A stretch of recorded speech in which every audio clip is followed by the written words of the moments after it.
This is actually a novel. It's fully formed. It's so layered. There's like, it's the kind of thing that I wish I had read in high school so we could do like a textual analysis and do a close read, but I wouldn't have appreciated it in the same way because now I am a struggling artist. But like, I reading that, I was actually just like, oh, there's so many ideas in this, but yet when we read a lot of contemporary novels, they're so fragmented and we're switching points of view for no reason. And it's like, why am I reading trash? Yeah. When I think about it though, like his time, we were entering like modernism and like stream of consciousness was a thing. So it was all just let it all out. But Yeah. now I feel like it's all Twitter writing. You know what I mean? Like when I like Patricia Lockwood or even Olga Ravin, Victus Hjorth, where it's like it's structured in a way where it's just these tiny bits. You know what I mean? I think part of that form is like the ways in which, because of how we consume the internet, and it makes it easier to just like start something. For those of you who are just joining in, because apparently there's 6 of you. Wow, big day, big morning for all of us. Whoa, good morning. Nathan and I were just chatting about what we were reading, and I recently finished Traffic of Cancer by Henry Miller, and I was, it's a wild book, and I liked it. And it made me think that a lot of contemporary things that I'm reading, hello, Laura, are not as engaging or fully formed. There's not as much layers and themes. And I was looking at it and I was like, how did he edit this? Because actually, I didn't get to a point where I was like, we should have cut this. Like, we didn't need this. And I often feel that way when reading new things, especially the book that we're going to be talking about. Yeah. Didion Babitz. Okay, that's wild. Because when I read it when I was like 17. Mm-hmm. And like a lot of it flew over my head. And there were portions where I was like, where is he going with this? Like, what is he on about? Like, what is this? But then in your last video, you were saying, oh, yeah, I totally feel this way. This resonates so much. And yeah, I don't know. I think you would have a different experience now because now you are an American living abroad. And I think that partially helped me to understand that more. Like, yes, and you've spent time in France, so you might actually be able to be like, because I think a lot of it actually is contemplating America. There's a quote where he says America is an abstract idea. And then like earlier, and because I kind of categorize the book as though there is no plot as having 3 parts. In part 1, he says that India's threat is not England, it's America. And in like the ideas of like capitalism. And I was like, how are you like, so he wrote that in the 30s, and India's economy wasn't liberalized yet. So it's like you were on something. You knew what was up. So yeah. Wild. Yeah, I need to give it a reread. It's a wild one. Yeah. But hello, good morning, everybody. Yes, or no, good night. Or good night. Wherever you are in the world. Yeah, thank you all for joining, and I'm sure more of you will be trickling in later. But we're going to be talking about Didion and Babbits by Lili Anolik, which we both read. Shout out Netgalley, couldn't do it without you. And we were both our fans of Didion and Babbits, and we decided that we should read the book, and it was really good that we had each other to chat with it because we didn't like it. Did we? Okay, I want to know, did you hate read this? No, at first I read it with, like, I started it with a lot of enthusiasm. I was excited. This is a topic that the premise of the book and the marketing behind it initially like did sell me on it. Yes, I wanted to read about Didion and Babbits and this idea that they were one and the same and had this like intense relationship. But as I started to read it, like initially with the introduction, I was like, I don't know if we need this introduction. And then we got further and further into it, and it became quite apparent to me that this was another opportunity to kind of retell the Babbitt story, just with some more information that she had. And the initial premise that, 3 boxes were found in Eve Babbitt's closet when she died, and they contained all of this like never before seen documents and letters which have not been sent. It made it seem like we would have so much more material to work with, but actually we only read 3 of those letters. Yeah, I was so sad. There were So only 3 letters, and they were edited by yeah. her. So I Wild. just kind of feel like that annoyed me. Her writing style annoyed me, and then I think the premise was flawed as I started to read it more. So it wasn't a hate read, but midway through, I did consider DNFing it. But I was like, you know what? This is such a book that I know other people are going to read and just be like, "Ugh, loved it, so fabulous, like incredible." That I was like, I need a well informed opinion. Yeah. Yeah, I want to say like there was a lot of enthusiasm at the beginning for it because it was also like a wealth of information. Like I had no idea about um like the Franklin Avenue art scene, the Troubadour art scene, and um all of their all of the people that they knew too. I knew like, the Didion Duns had, Harrison Ford over and everything, but I had no idea Babbitt was in a relationship with, Ed Ruscha's brother. Yeah. It was wild. And it was such a lively time to be making art and to be meeting artists. But then yeah, we lost the plot by the midway point. And then I was like at that point I was like hate reading it because it was just incredibly flawed and I didn't exactly know where she was headed towards. But yeah, to go back to what you said, it's very much another entry point for her to talk about how she met Babbitts and Yeah. how it's a love story to Babbitts. But for the record, let the good people know what Babbitts and Didion's have you read? What is the foundation for you? Um, so for Didion, I read a lot of nonfiction, but not in its entirety, like a whole collection. Like I haven't read all of Slouching Towards Bethlehem. I've just read certain essays. We're both a big fan of On Self-Respect. And then the only fiction that I've read is Run River, which I did enjoy, even though it is kind of a boring book. It's not for everyone, but I was able to really like vibe with all of the themes and the ideas she was talking about. And then with Babbitts, I've read Slow Days, Fast Company, and another one of them, maybe Black Swans, I think. Black Swans. Mm-hmm. But honestly, I don't even really remember much of Black Swans right now. Like I'd have to go back to the video and be like, I think that one was more about the 80s and like 90s LA, whereas Slow Days Fast Company is her most lauded book. And that was like nice, but it's just very atmospheric and kind of dreamy. Yeah, yeah. I think what is it? Anolik mentioned that Black Swans was sort of her like recovery period Hmm. book where she was off the drugs and it has sort of like a somber quality to it. Yeah. I still have yet to read it. I've only read Slow Days Fast Company, Sex and Rage, and currently reading LA Woman. Um, but yeah, the novels do not hit. Yeah. They sadly don't work. But for Didion, I've read pretty much everything. I still have Political Fictions, which is a collection of um, more of her political essays. And then I'm missing like maybe two or three. There are like two or three other collections of like previously published Hmm. nonfiction pieces that were just like curated differently. Sentimental Journeys, or and then there's like another one or something. Um, but yeah, I just have Political Fictions left, and that's my last Didion. Whoa. Yeah, that's it. How do you feel? I feel weird, but then also I think about like, do I actually like Didion, or do I like the idea of Didion? But also, she was my first.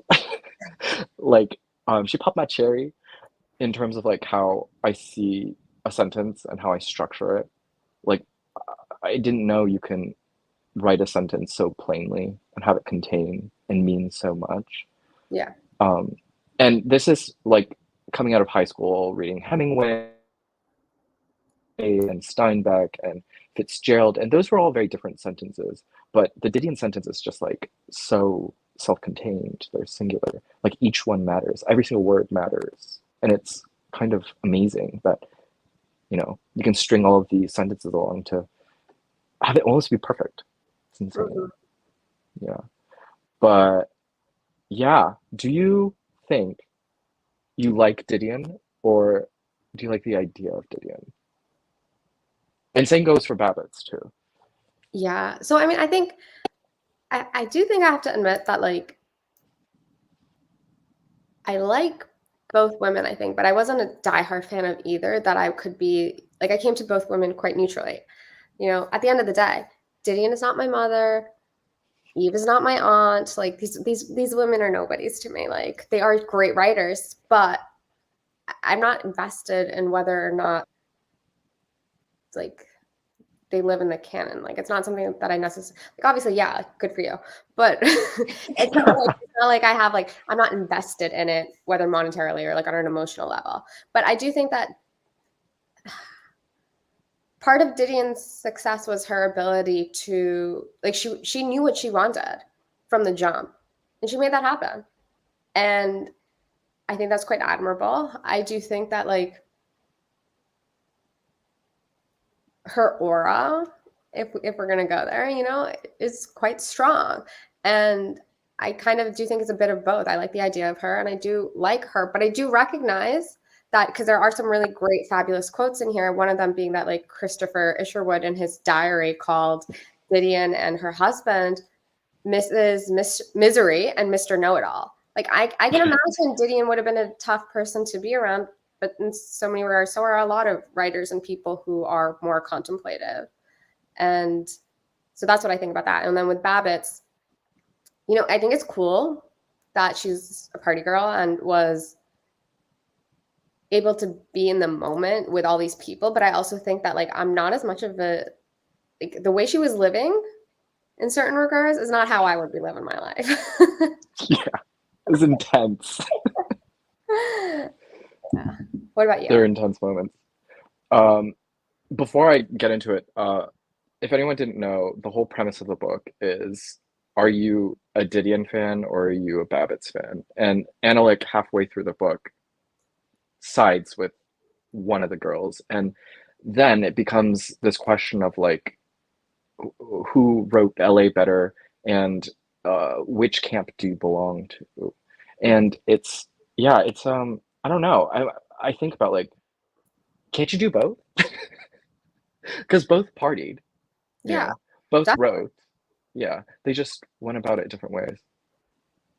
Yeah, but oh, before I get into it though, I wanted to ask, like, are you a diehard fan of like any writer where you like religiously follow their work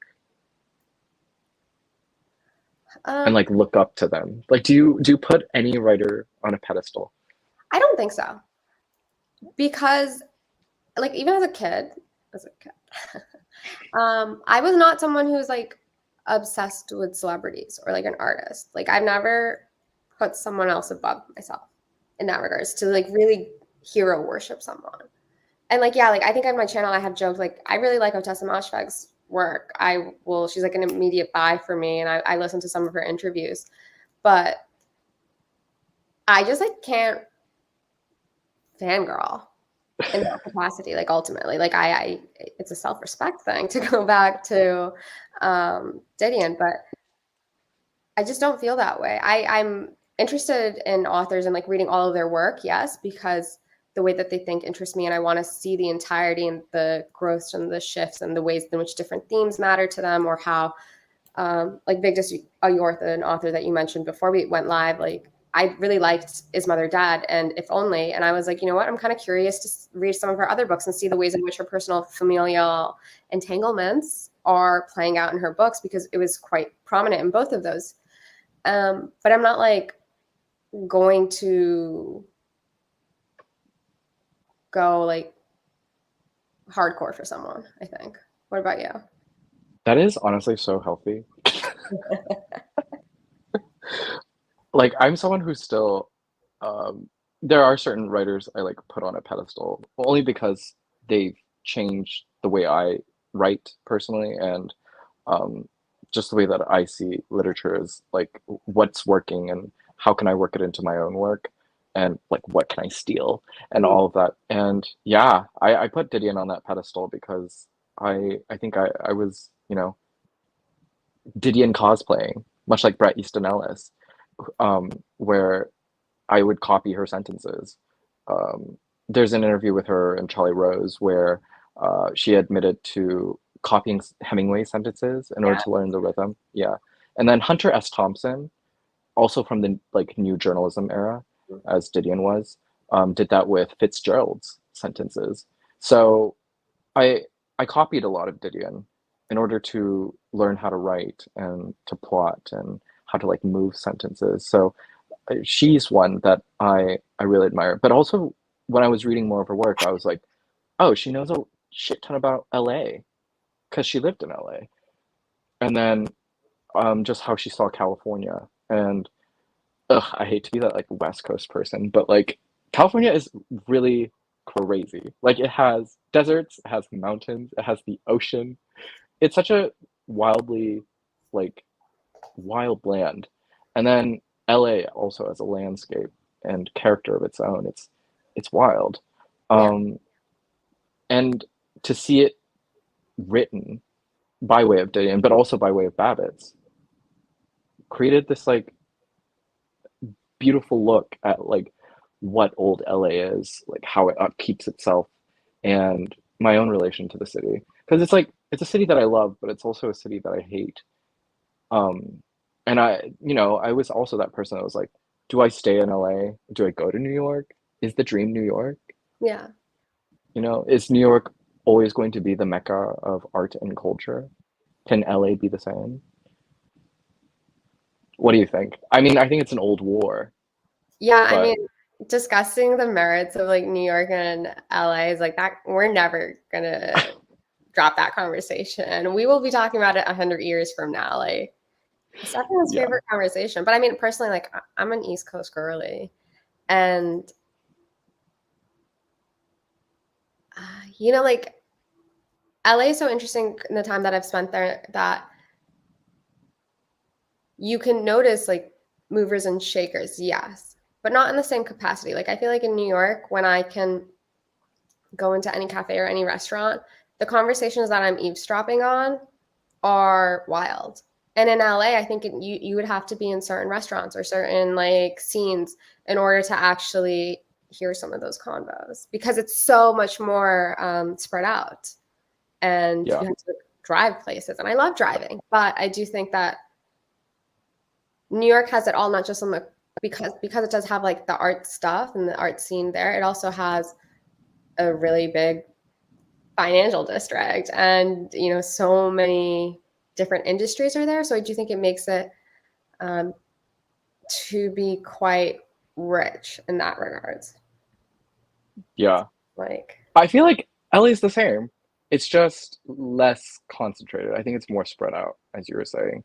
It's hard to hear the eavesdropped conversations. Also, yeah, I feel like New York doesn't have much privacy, so the conversations have to happen. You know what I mean?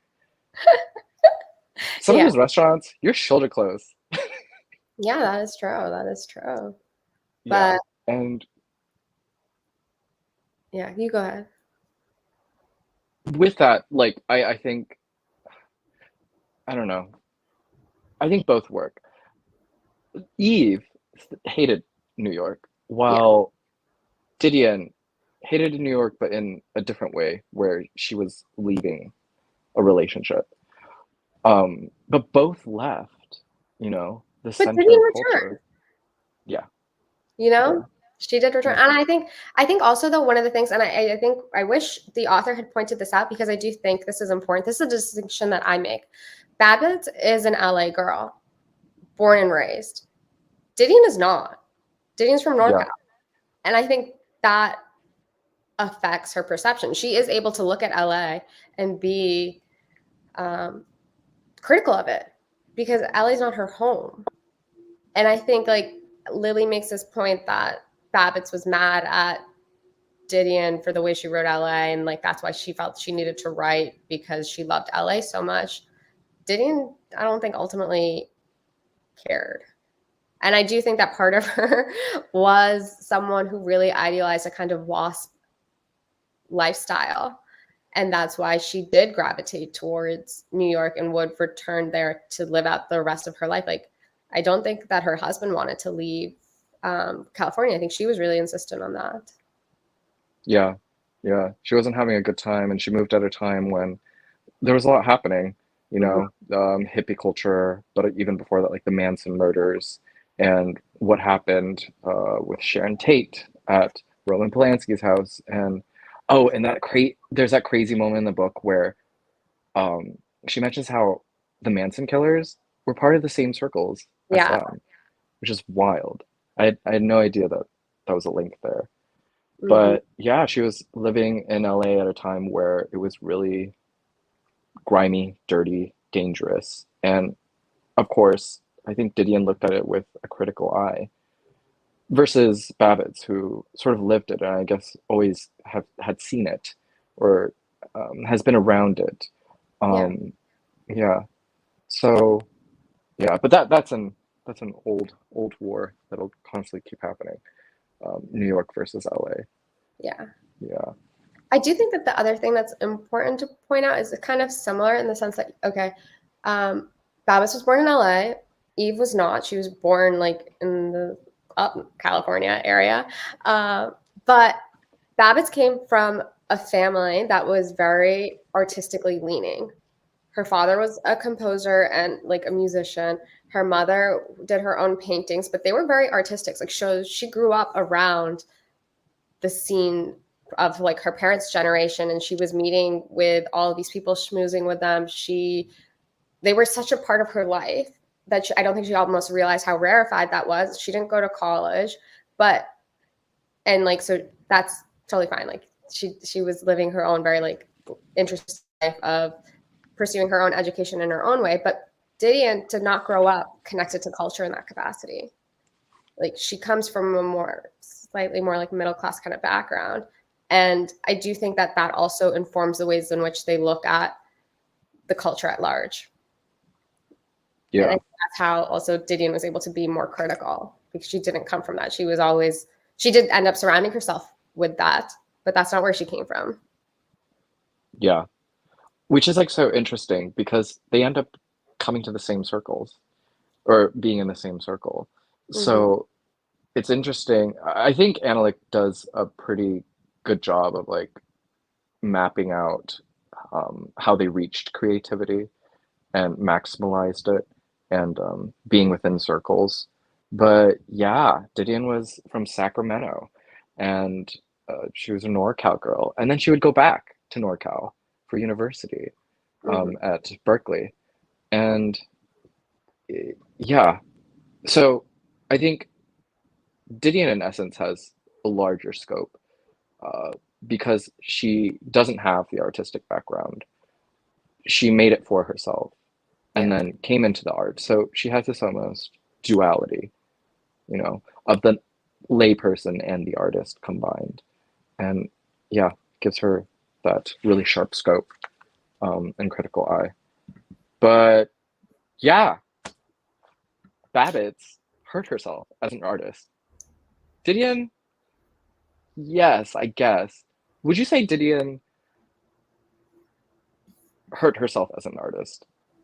What do you mean by that? Like, Babbitt, there are, Annalik mentions like a lot of points where she was self-sabotaging. mm, So were there ways in which do you think Didion tried to destroy herself? um, I think that's an interesting thing to say because I don't think she did that with her writing. I think she was really like disciplined and intense about it. But I do get the impression that Annalique would say that Didion did self sabotage. And why she would probably say that is because she interviewed Joan Didion's like major New York boyfriend, the author whose name I've forgotten, who is now a man in his like probably early 90s, who now that Didion is dead, is able to sit here and make all of these proclamations about how he was an inspiration for Ryder Channing and Run River and some of the other leading male characters in Didion's novels, and that Didion's life basically wouldn't be possible without him because he's the one who encouraged her to marry Dunn. And so I'm like, I don't think that I think she cared so much about her writing that she would never necessarily let herself go on a binge and then not be able to write her novel. Or I don't think Didion would write a novel, share it with someone, and not edit it beforehand. Yeah.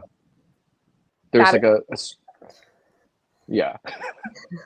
Babitz, on the other hand, would self-sabotage through alcohol and drugs and other ways of avoiding writing and not necessarily doing it. But what she described it as is spurts. So Didion enjoyed writing. Is it in the letter? I think. Did she? yeah, Was that the letter to Joseph Heller? I think Yeah, one of the she wrote earlier a ones. letter to Joseph Heller. Yeah, Catch 22. Have you read Catch 22? Mm-mm. Okay, Okay. neither have I. Okay. I don't know. It's just too big of a book. I'm just like, do I do that? And it's a real catch-22. Yeah, yeah. Um, but she had written a letter to Joseph Heller saying that, with much enthusiasm too, where she, as a writer, could and only write in these things called spurts. So they weren't necessarily stories, they weren't necessarily fiction, autofiction, but a big blend of all of those things to create these like very short pieces that embody who she was. Because when you look at all of her stories, she is literally just writing about herself and her upbringing and the people that she knew and fucked. And yeah, there will only ever be these very short pieces. And she could never extend herself further to do that. But she did. She tried with Sex and Rage, her first novel, and then followed with LA Women. But both were complete failures because she believed that in order to become a quote unquote serious writer, you had to write a novel.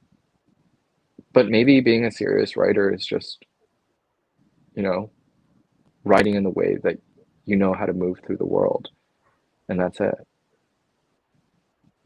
Yeah, I mean, I definitely do think that is. I mean, Slow Days Fast Company, I think, was so successful because it was very true to who she was. But it, like, someone, I think it was maybe her editors who were like, you do need to have a through line running through this.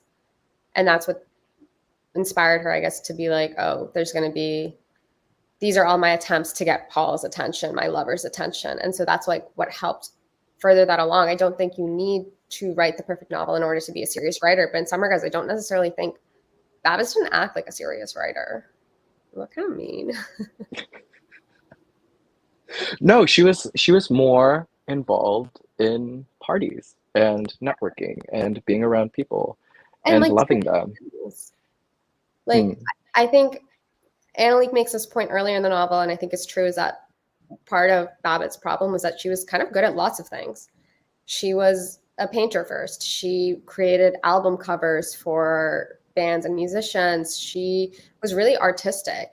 And I think because she was someone who was like kind of good at lots of things, she wasn't able to pick one and really go all the way in. And I think majorly, this is what I was really thinking while reading this book, I think she has some serious confidence issues.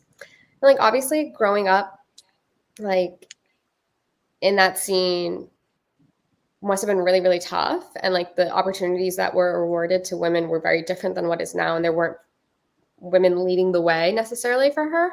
But I think, like, I was reading it and I was like, you need to read The Artist's Way.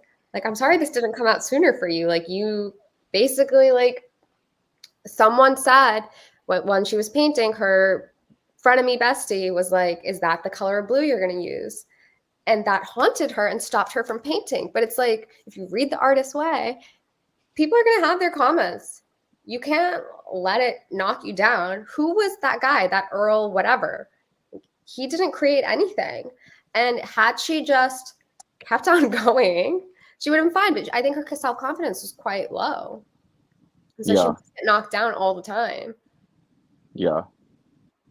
Do you think then that raises an interesting question because Didion is such a tiny woman, Hmm. and she writes that letter to Didion about how does the line go? She was like, Would you be able to write the way that you do if you weren't so tiny, Joan? Or something like that. Yeah. which is hilarious. But also perhaps leaning into like jealousy a bit, truth as well, where if she had Didion's discipline, you think she would have made it out okay? Yeah, Yeah, I do yeah, think so. yeah. I think that leads us into like the big question then, is that can you party and can you write? You definitely Can you be the I, literary it girl and I then, think you can do both. I think you can do it all. You can have it all. Um, I don't think it's necessarily a question of one or the other. Like, I don't think young writers now are like, am I going to, they probably are asking themselves this, but they shouldn't. They don't need to say like, am I going to be a Didion? Am I going to be a Babbitt? I do think you can be both. As we see with Didion, she was like drinking a lot and going out and about, but she put her craft above everything else. I think I had something else I wanted to say, but I forgot. was it the something to do with a sick relative and Oh yeah, I mean, well, yeah, we'll get there. But before we even get that, I do think part of that, like that whole quote of would you be able to write the way that you do if you didn't look the way that you do, is that Didion and Babbitts did look different. They had different body types. And as a result of that, I don't think that we should ignore the fact that the world does treat you a certain way if you look a certain way. So Didion was small and tiny, and people would think of her as a wallflower. And she did act like a wallflower when she was all moody and wouldn't talk, whereas Babbitts was more like she had a body and she like people respond to that in a different way. And so can we really be mad at them for falling into the ways in which the world saw them and learning how to use that to their advantage? Didion used it to be like observant and like sit in the background and get people to say things and just write it down. Whereas Babbitts used her body to hang out with the coolest people in the world, you know? So yeah, that's what I think. That's why I think it's like there are ways in which people respond to me and respond to you. That's just a result of the way that we look, which we don't have any control over. It's just this is the lot we got, and that's what I think about that. And then your second question was, oh, do we have that now? do we have that now in the regards of the? Yes, the literary it girl where we can party, but then we can also write. Are there any writers now? I Who are mean, they? I don't know if there's like the writing scene is that cool right now. But there's like anyone who actually is like where I'm like, they're really doing it. But I do think it is possible. I just Yeah, don't think, oh, that's an idea. Julia Fox. Julia Fox. Yes, she Yeah. did. She did finish She did put out that memoir, which was Yeah. wild. I That's think we really would need wild. to see if there's more that she like has more writing output. Mm, Like if she writes a novel.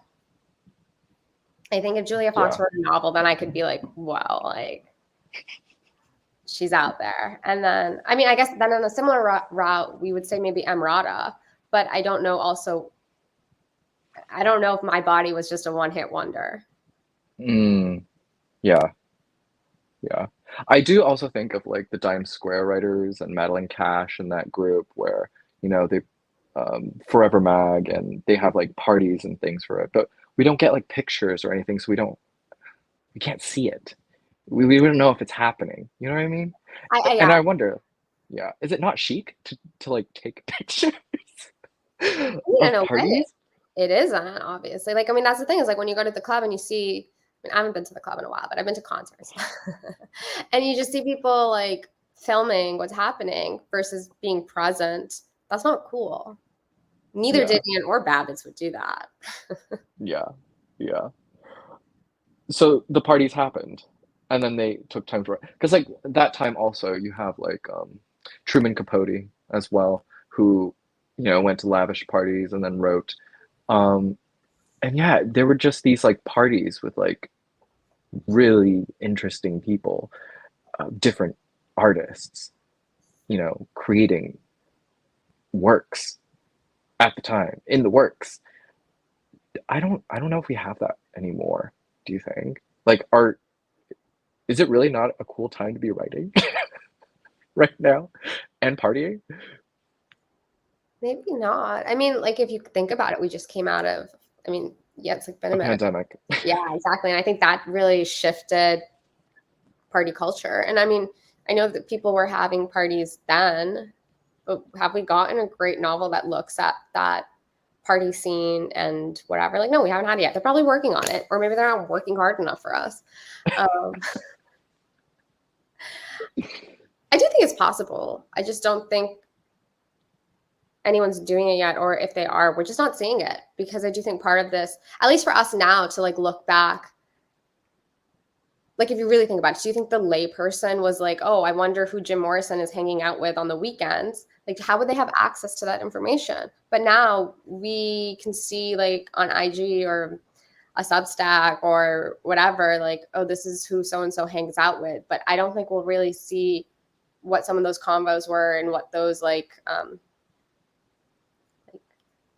little battles and jabs and stuff until later, until someone's ready to do a tell-all, or possibly, you know, when we're dead and someone releases their diaries.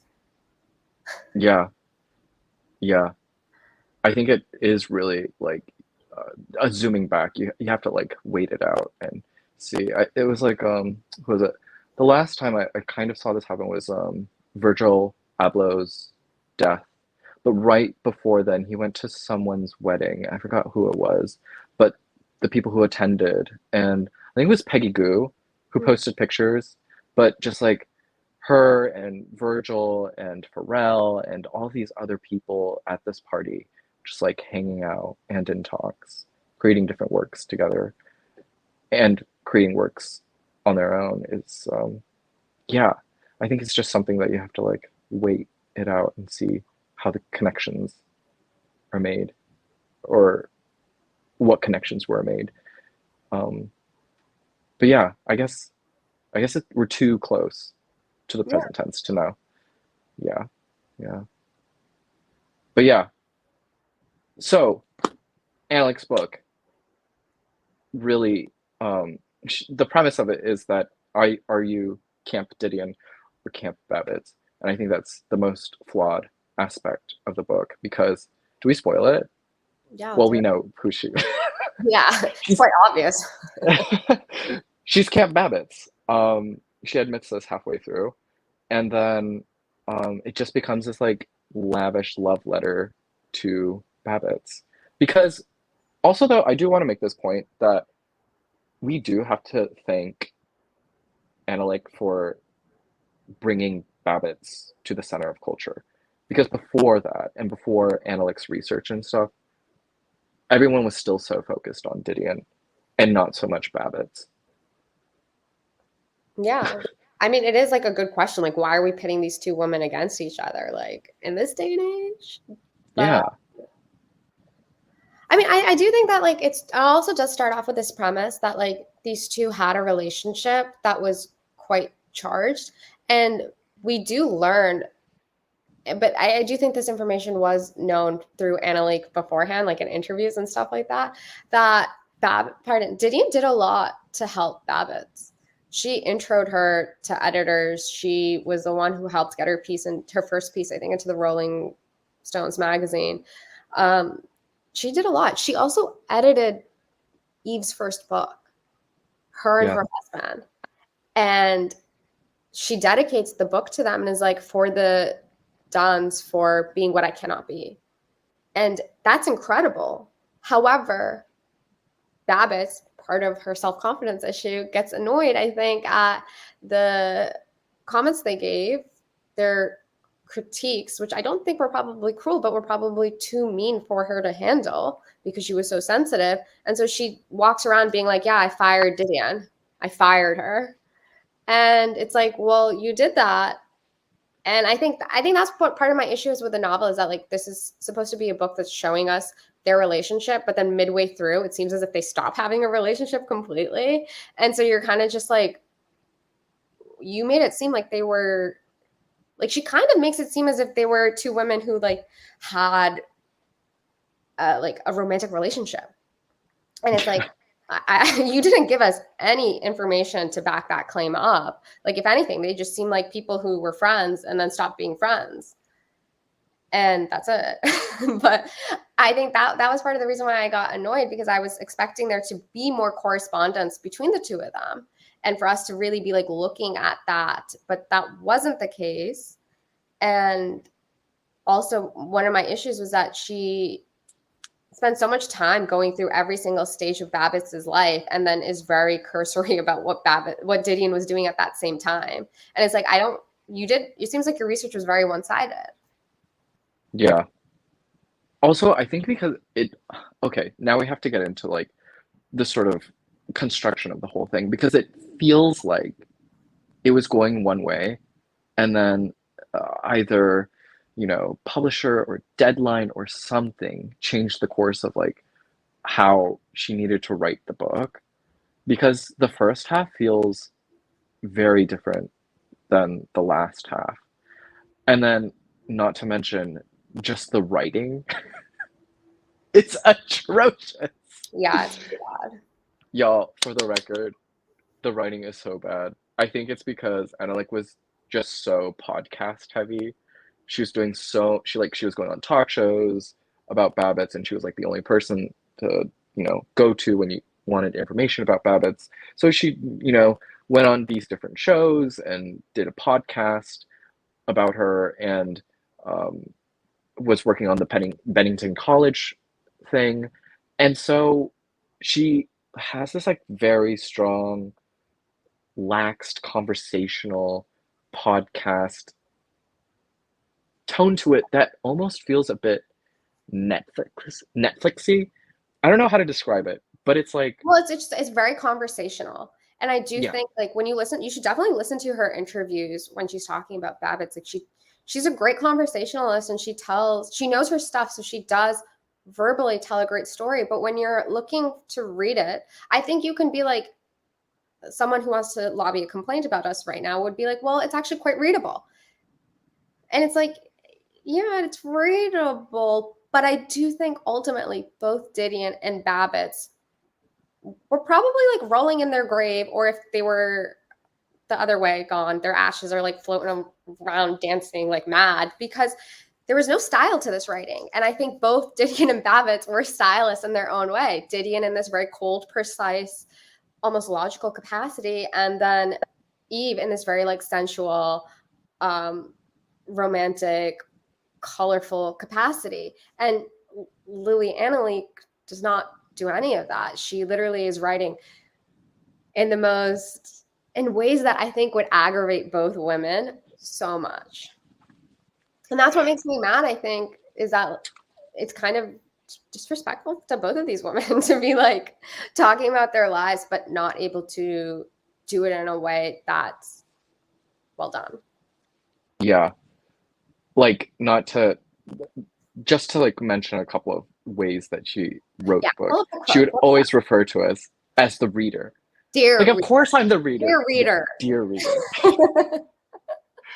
And there will be sentences like, as you can see, reader, pay attention, reader. And I'm just like, We're going to go back of in course. time, reader. We're going to go about in a circular route. Are you ready? Put your seatbelt on, dear reader. And I'm just like, oh, this is so appalling. And it could have just been cut out. Yeah.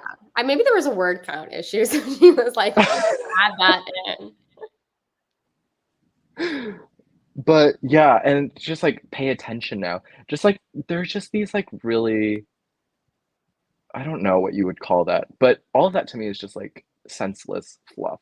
Like all of that could just be cut out. Um, but yeah, it is easy to read, and I think that does help because it is a lot of information. She does go into a lot about like the history and talking about the different art scenes that was happening there. But yeah, it's distracting. It's Yeah. distracting, especially when you have two different stylists working. It just makes Annalek's like writing look really flat, dull, and I pedestrian. want to pull out a quote for the viewers. Dear viewers, dear listeners, this is around the 9% mark. Eve's second successful artistic act, A letter written on April 14th, 1964, only in order to understand the how and why of it. Never mind the what and when. We need to back up slightly. Back up slightly again, I should say. Parentheses. Don't worry, reader. We won't be retracing our steps. We'll take a different route this time. Close parentheses. Yikes! Yikes! Okay, but that is so podcasty. See? Yeah. Yeah. That's something she would say in like the Bennington College podcast that she did. I tried to listen to that, but wasn't able to get past the first 20 minutes. Yeah. I don't know. Okay. I don't think we have to go down this route, but there's this like breed of Netflix writing. I don't know what to call it, but it's like very popcorny, where it's just like digestible, easy to read, listen to. And I don't know. I think it's affecting all of our language and the way we write. But yeah, she uses her podcast voice for her written voice, and it just doesn't work. Yeah. Sadly. It isn't only until she gets into personal experience in the later half of the book where she meets Babitz for the first time and talks about the interviews or the sort of the talks that they were having together and like the lunches they were having together, being on the phone together, that it takes this more sentimental and saccharine tone to it that you really do see Anolik's true voice and not her podcast voice. But also because I think, correct me if I'm wrong, but like one of those parts a chapter of it was previously in Vanity Fair.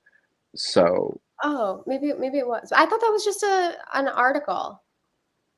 yeah, I felt like though there were like there probably was, were like, lines and bits that were very like yeah. taken from that, but I do think that article, I had read it like 2 years ago, and I thought it was good writing. Yeah. It's like it was good. That's what the book was going to be, like that same caliber of writing, and instead it was like not like, it was to the point where, and I think this is bad when this happens, and you are probably doing the same thing. It's like while you're reading it, you're editing it. You're like, let's cut this, let's change, like we didn't need these parentheses. Like every single time there were parentheses, I was like, did we really need this? And most of the time we did not need those parentheses, and because there were parentheses and footnotes, and I think that's not a good thing when you're reading a book and you're wanting to edit it. Yeah. No. Oh, who said it recently? I think it was Anna Wallace Johnson in a recent video about like her pet peeves for books or something. Footnotes. I can't stand footnotes. I'm sorry. Like unless it's like a scientific journal or something. Yeah. But like I don't care. I like gloss right over it. I sometimes read them, but I do often find that I didn't need to read the footnote. I didn't need that extra info. Yeah. I think the footnotes in here though were actually fine. For the most part. We got some comments. I mean, I know like it's okay. Because on one hand, we've literally been bashing this book.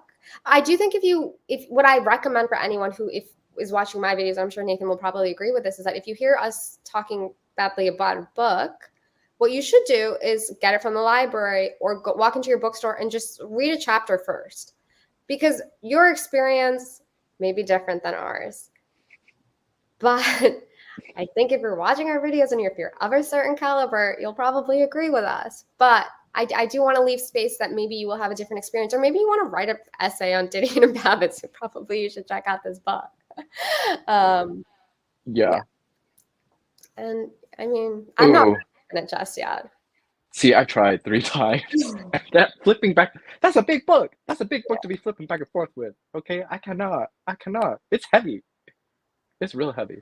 I will say that we've been bashing this book, and I feel bad because it's really personal to me because it's about my home, and it's about Didion, who I admire a lot, and it's about Babitz, who I also really admire a lot when we think about LA.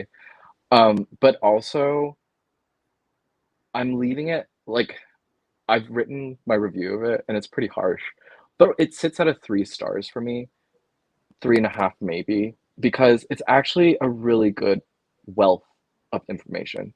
It's like chock full of really good information that I don't think we've seen before when we think of like a Didion plus Babitz book together. Well, yeah, 'Cause that's because there hasn't been one beforehand. So obviously anything right. we're desperate, I guess you could say, is good. But I mean, I don't. This is the first, and it's really interesting, and I was really enthusiastic about like all of the information, but just like the way it was presented, no. I mean, I don't give the books that I read star ratings, but I would have to say that, like, on a whole, if you were to ask me, I would. I don't think this is worth your time to read, because I mean, even if there is like a lot of wealth of information, like I'm sure probably someone else who was interested in the 60s and writing about the people hanging out with Jim Morrison and those kind of people probably also has that information about who was there.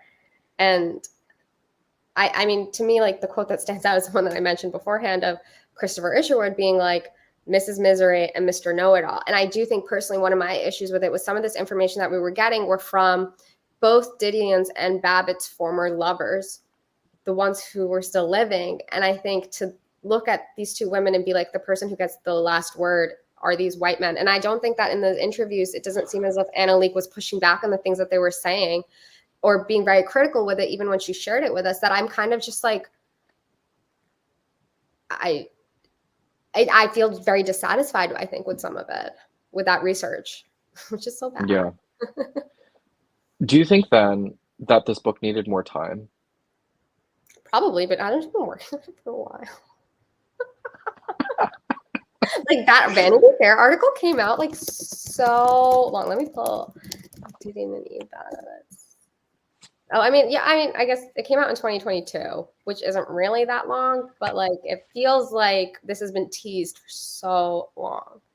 Yeah. Yeah. See, I think it was a deadline issue where I think there needed to be more time to really compile and really look and like also those letters. I'm so mad that, she talks about like, boxes of letters, unsent letters. And I'm just like, where are they? We only Yeah. got like 2 or 3. And that's not enough, I think, to base like I actually I think one of the letters she reads to us again. So Yeah. She repeats a the letter. same letter. And I'm just like, what? Which makes me feel like maybe there actually wasn't that much in the boxes. Yeah, I wonder. Or maybe she has like another book deal about, Well, it wasn't Babbitt's letters a book deal, right? or So something. maybe there will be another one coming out. Yeah, yeah. But yeah, a part of me thinks that this was rushed a bit, and because like the second half is different from the first half, there just doesn't seem to be a strong cohesion to it, and it could have used more edits. So yeah, a bit faulty in construction. But wanted to ask, have you done any of the Didion biographies at all? Like The Last Love Song, I think it is. I want to do Because that. yeah. Actually, part of reading this book, because of how much Anolik really deep dives into each moment in Babbitt's life, made me actually curious to read a biography on Joan. So I do think I'll probably read that maybe this year or next year. And I think what I had read before I started Run River was The World According to Joan Didion, which is not exactly a Oh yeah. biography, but it does look upon different touchstones and themes that were important to Didion and kind of analyzes them. So one of them was gold. The other was snakes, because both Didion and her husband had a fear of snakes. And I think that was a really thoughtful way to look at Joan Didion's life and writing. And I do think that author, like she admits she's a fan of Didion, but she also is not afraid to be critical of her. And I also think that book was the one that introduced me to Joan's boyfriend from New York, the very important one, the one that some people, I guess, might say was the love of her life. And the author of that book shares that her boyfriend, when he was mad at her, would call her like a mouse. And you just like, knowing that, I was then reading Anolik's interview with that man, and I was like, we didn't get any of that. Like, Ooh. like he was mean to her and probably not the best boyfriend, but is painted as like, no, I was the guy who recommended she marry Don. Like, he was the one who would really edit her writing. Like, do you understand? he would edit it in a way that I wouldn't. And it's just like, why am I taking your word for it? Like, we need some pushback. And I think that's why I was kind of annoyed that she doesn't seem to do that. I think Anolik gets so excited to be talking to these people. Not quite. It was Didion's niece. So Gregory Dunn's brother, who was murdered by her boyfriend, who Didion had introduced her to. Yeah. But yeah. I think, where was I going? Yeah, I just like wanted it to be more critical. And I think part of the problem is that I think Anolik gets so excited. You like get the impression that she wishes she was born in this time period and was like living the life that Babitz did. Yeah. And I think she gets very like excited and really fangirly. Yeah, I was gonna say that, like, as someone who doesn't fangirl, Anolik here fangirls, and you see it so clearly, hardcore, to the point where she smells. She smells Babitz, and the smell lingers, and she follows the smell. Yeah. That's wild. That was wild. But yeah, I have to admit my ignorance because reading this, I was like, oh my God, I actually don't know that much in terms of like outsider information, biographies on Didion, and I need to do that. So yeah, reason why I asked. But yeah, we'll probably pick up The Last Love Song or The World According to Joan Didion when I finish her oeuvre. But yeah. Do you think then, is this a good place for people to, jump into if they're interested in Babbitts or Didion? I think Okay. you should read Slow Days Fast Company. And then what would you recommend from Didion? You've read more than I have. Well, I think she makes an interesting point. Annaleek talks about how Play It As It Lays gives the dark side of LA, and Slow Days Fast Company gives the lighter, fun side of it, and makes a comparison that they can't exist without the other. They're yin and yang, and I think that would be a perfect Didion. If you're both like looking for two girls who wrote about the same LA at the same time. Yeah. Right? Yeah. Yeah. So yeah. Are you more Didion leaning or Babbitt's leaning then? I think If we were to follow with Annaleek's claim. I mean, I think I would just have to be more Didion leaning because I do think that, and Anolik does make the case, and I do know this is true. Like, I had read one of the reviews for Joan Didion's novels that came out in the 90s, and necessarily, like, people speak about Joan Didion's nonfiction more than they do her fiction, which is interesting. But I do think that Didion was stronger. Like, I think I just like, there's more good things to pull from it. Whereas like with Babbitt's, it's a bit of a mixed bag. Yeah. I mean, she was girl bossing before Oh girl yeah, boss was a word. definitely Courtney. I mean, as we said, like, Oh yeah. you read the book yourself, but there's so much to discuss that we wanted to share with people. And like, I mean, in many regards, it's probably better if you have low expectations. Yeah. Yeah. Like, as you should with anything. And that's part of the problem. I think sometimes when people read books, like, especially, you know, that this happens when you're like, oh, everyone's been talking about this book. Let me go read it. And then you're like, why was everyone talking about this book? So it's just like, I just felt the need to chat about this because I do think that there will be a lot of people on the internet who are going to speak very highly of it. And I'm actually looking forward to a review from like a newspaper or something. That's what I'm Same. Yeah. Like an actual, reviewer. But yeah, no, what you were saying is definitely borrow it from the library if you can, or like read a portion of it. Before us speaking, I try to look up like anything about if anyone on YouTube or TikTok has talked about this book, and no one has. So yeah, I think we're the first to really do it. Starting the wave. But yeah, I just wanted to talk like it doesn't come out until what is November. November? Yeah, by Scribner. 12th, I think. Yeah. So it's still a bit early, but when I got the e-arc, I squealed. I know, I was really excited. I was I really excited. didn't think I was gonna get it. I sent like an email to Scribner Me too. too. Yeah. I was like, They did not please, please. respond. Yeah. Yeah. But yeah, I read this before the new Murakami, which is, Wow. yeah. It's an auto accept. Is that what you call it? Um, so if you want the new Murakami, it's on Netgalley. Um, but yeah, always read a book for yourself to form your own opinions. Read outside the hype, right? Yeah. Yeah, always smart. Um, ooh, participation in different industries and creating art in different industries. Um, if people didn't know, Didion and Didion and Dunn wrote novels, but they also wrote screenplays. So they were involved in the film industry as well as, you know, the writing industry. Do you think both can exist?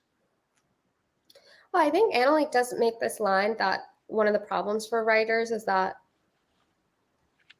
if you want to be like a lot of them fall into the trap, I think, of wanting to be serious novelists, so they don't necessarily like put their whole heart into the screenplay, and that's why sometimes you do have screenplays by novelists that aren't that great. But I do think like we have a historical precedent of novelists writing screenplays, and I do think that's a viable way to make money for a novelist. Oh, hello. Hi, hello. Sorry, It's okay. I think you froze. Did you sorry. guys, We had a history of, we have a historical precedent of novelists writing screenplays, and I do think that's a viable way to make money for a novelist. yeah, because it is more money. Yeah. And like Yeah, you gotta eat. yeah. I think of Moshfag right now, and I'm really excited to see what she does with the screenplay. I think the screenplay that she recently wrote um, was co-written, or like she had to like fix. She didn't Oh, like the write one it for herself. takeaway, is that the one with The one of takeaway, the yeah, yeah, ladies? yeah, yeah, where it was already written, and she Her and came her in and husband came redid in it. and Yeah, then they like tweaked it. And then she yeah, wrote, her and her husband again, I think, wrote the screenplay for Eileen. yeah. Which did you Oh, watch the yeah. film? Did you watch Yeah, it? Did you like it? yeah, yeah, yeah. I thought it was it was the best adaptation that I think you can make for the book. Obviously, the book is superior, but in terms of like film, it can't Mhm. be entirely insular like that. So it Yeah. has to explode in different ways. But yeah, do you think that was a good script? Eileen. I do think so. I mean, my personal issue was that I thought that I watched it in the theaters and it was really hard to hear some of the dialogue. And I was like, I really wish we had subtitles or like the sound engineers had like put up the volume just a little bit. But I really liked the neo noir kind of quality to it and those like moments where we like kind of see like what she's wishing she could do. You know what I'm talking about, but I don't want to spoil it Yeah, if you yeah, watch the film. I thought those yeah. were like very fun and clever, but I also did not like the very very final shot of the film, um, Oh, which is like her yeah. like on the mass pipe basically. But like I thought that was like a bad final shot. Like it was kind of Mm. just like a bit lackluster. I was like, oh Compared to the end of the book, where I think you get sort of more of the hope, well, enthusiasm, sense of yeah. freedom. I was kind of wondering if I was like, well, should a final thought be her like successful, possibly like living a more fabulous life, or should the final shot have been like maybe the deer or something like? But instead, it's just like her in a truck looking at like it's like the highway, it's the Mass Pike, which is like not the something that inspires lots of hope and excitement in a person. It's and, like I literally was like, that's the Mass Pike. Like, why would you do that? Yeah, yeah. Yeah, I thought it was like such a cop out traditional sense of like ending a movie like that. But um yeah, I'm excited to see what she does with the screenplay and if it'll shape the way she writes dialogue in her future novels. But I always think Moshfegh writes fantastic dialogue. I think just the way that it flows and how nasty it is in terms of like mean-spirited, dark humor it is, I think she's fabulous at that. So it makes sense that she's writing screenplays. Um, but yeah, ooh, did you have a favorite bit in the book? We're done bashing. We could. Are we done? Did you have a favorite moment in the book? I do think what was interesting was because she is such a like anti-Didion person. Oh, maybe I do have a favorite bit. She would get quotes from people who, because I mean, this is the thing, because I was reading like a few other biographies at the time, is that you just like people are going to perceive you in a way that might not be favorable. And so there are quotes of people being like, yeah, Didion, like Bret Easton Ellis is like, Didion scared me. Like, I don't want to be sitting next to her anywhere, but her daughter was so great. Like, there are different ways. Not everyone responds to a person like that positively. So I do think that those were like, I liked those quotes. Yeah. Yeah. And I think those are like really hard quotes to pull too. Just like all of these different people. Even Tennessee Williams had something to say about Didion. I was just like, what? Where'd that come from? But yeah, he also said like Didion was kind of cold and a bit intimidating in a way, which I thought was funny. Um, but yeah, I thought, see, that's the thing. I think it is kind of like a good chock full of information. The bibliography. Everyone, go look at the back of the book. Look at the sources. Yeah. Always smart. But yes, you have been reading like a lot of nonfiction and biographies lately. What do you think is the construction of a good biography in like comparison to this? What was missing? Um, I think having an author write a biography is very hard because obviously you spend so much time with a character that you can start to hate them towards the end. I do think that's an issue. But I do also think my biggest gripe, and this is because I also read Once Upon a Time, which was the biography on Carolyn Bessette Kennedy, and the author of that was similar to Anolik's relationship with Babitz in the sense that if you love them too much, I think for the reader it can be a bit grating because we come to this work knowing that you clearly have a vested interest in the author. So I don't think you need to tell us every single time like why it is that you're interested in them. Like I want more facts and less of your fawning love for them. Mm, I think that yeah, is a big one. yeah. I'm still gonna pick up that book You should once read upon it. a time. I mean, Yeah, yeah. like that's the thing is But that, you know, I don't necessarily think readers are impressionable entirely. I do think you're going to pick what you're interested in, regardless of what someone else has said. yeah, yeah. Um, but yeah, do you think then that this book required emotional distance? I think so. I think that probably would have, well, because it was just so clear to tell what her point of view was. And I think readers, dear readers, don't want to be spoken down to. I think they want the information presented to them and they want to make the final judgment for themselves. Right. And I think Anolik didn't allow for the space for that to happen. Yeah. Would you say the same thing for Once Upon a Time? Like, was it there that space? That was way more because I do think Anolik does point out some of Babbitt's flaws. Like she does note like Hmm. she does show her at her weakest. I think with Carolyn Bessette Kennedy, it's hard to get access to her, obviously. But even in the past, it was hard to get access to her. And I think she was so enamored with her that it was a lot of quotes from people being like, oh, but she was such a good, great person. And like, she had a heart of gold. And if there's like moments where she'll point out, like in college, she was kind of someone who would sometimes not necessarily go after a person's boyfriend, but sort of flirt with that guy to whatever, things. You're in college, who cares? I mean, no, but yes. And so she would just be like, oh, well, the reason she was doing that, like, still, like, at the end of the day, she had so much love for her friends. So, like, I just think it was that kind of explaining everything through reminding the reader of how beautiful she was and how kind she was, like, on every page, was kind of a bit much. Yeah. I can't help but think of A Fan's Dilemma by Claire Dederer, where the whole argument of the book is like, can we trust art created by monstrous men, and sort of like the monstrosity of a great masterwork.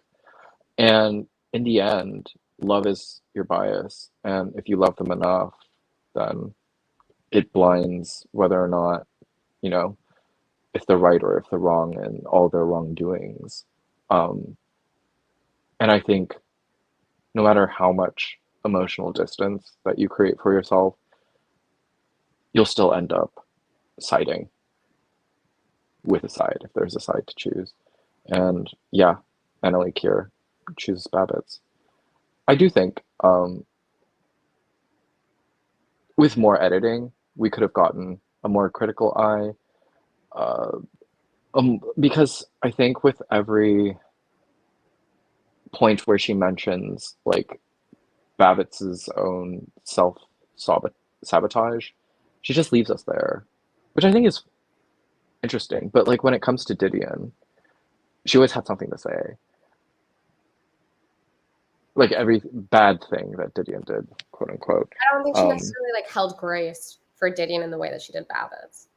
Yeah. What was it? She was so mean about there was a point in the book where she got really mean-spirited. I was just like, whoa. Was it the Year of Magical Thinking parts? Or oh, yes. It was that, but also I think the marital issues that oh yeah, Didion and Gregory Dunn had.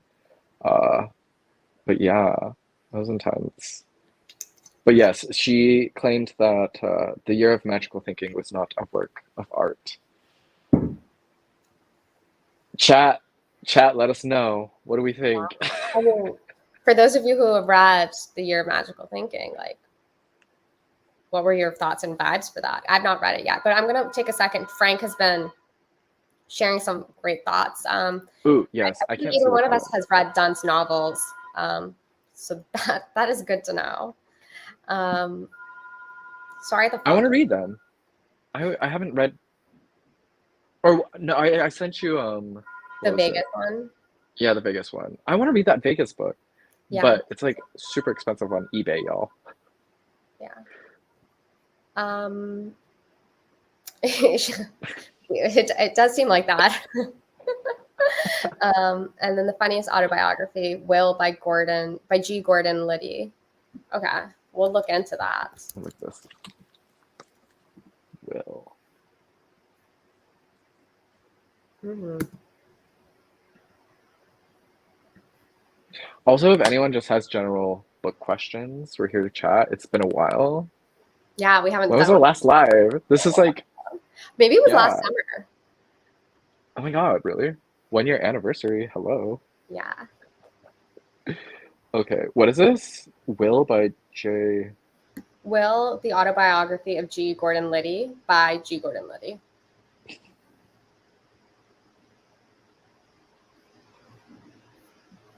I need to read more autobiographies.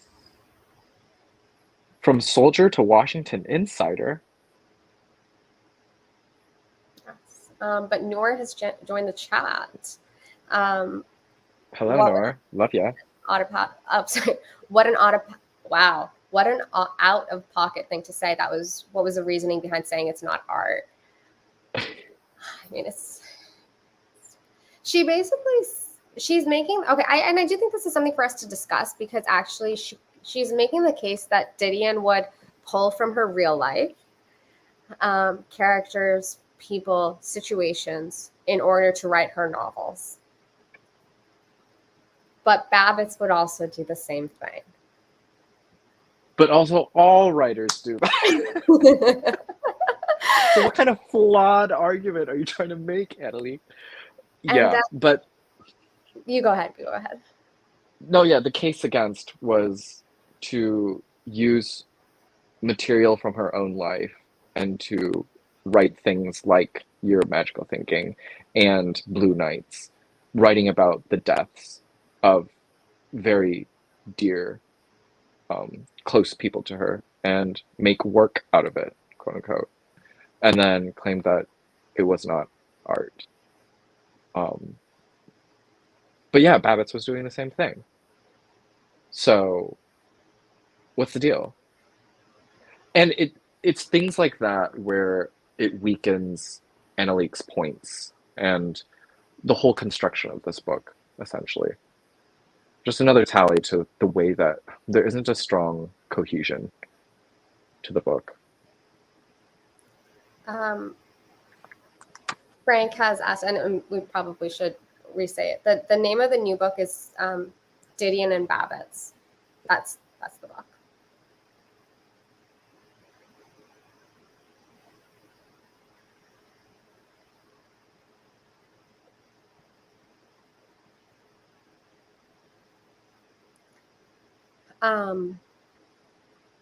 Do we have any final thoughts on the book?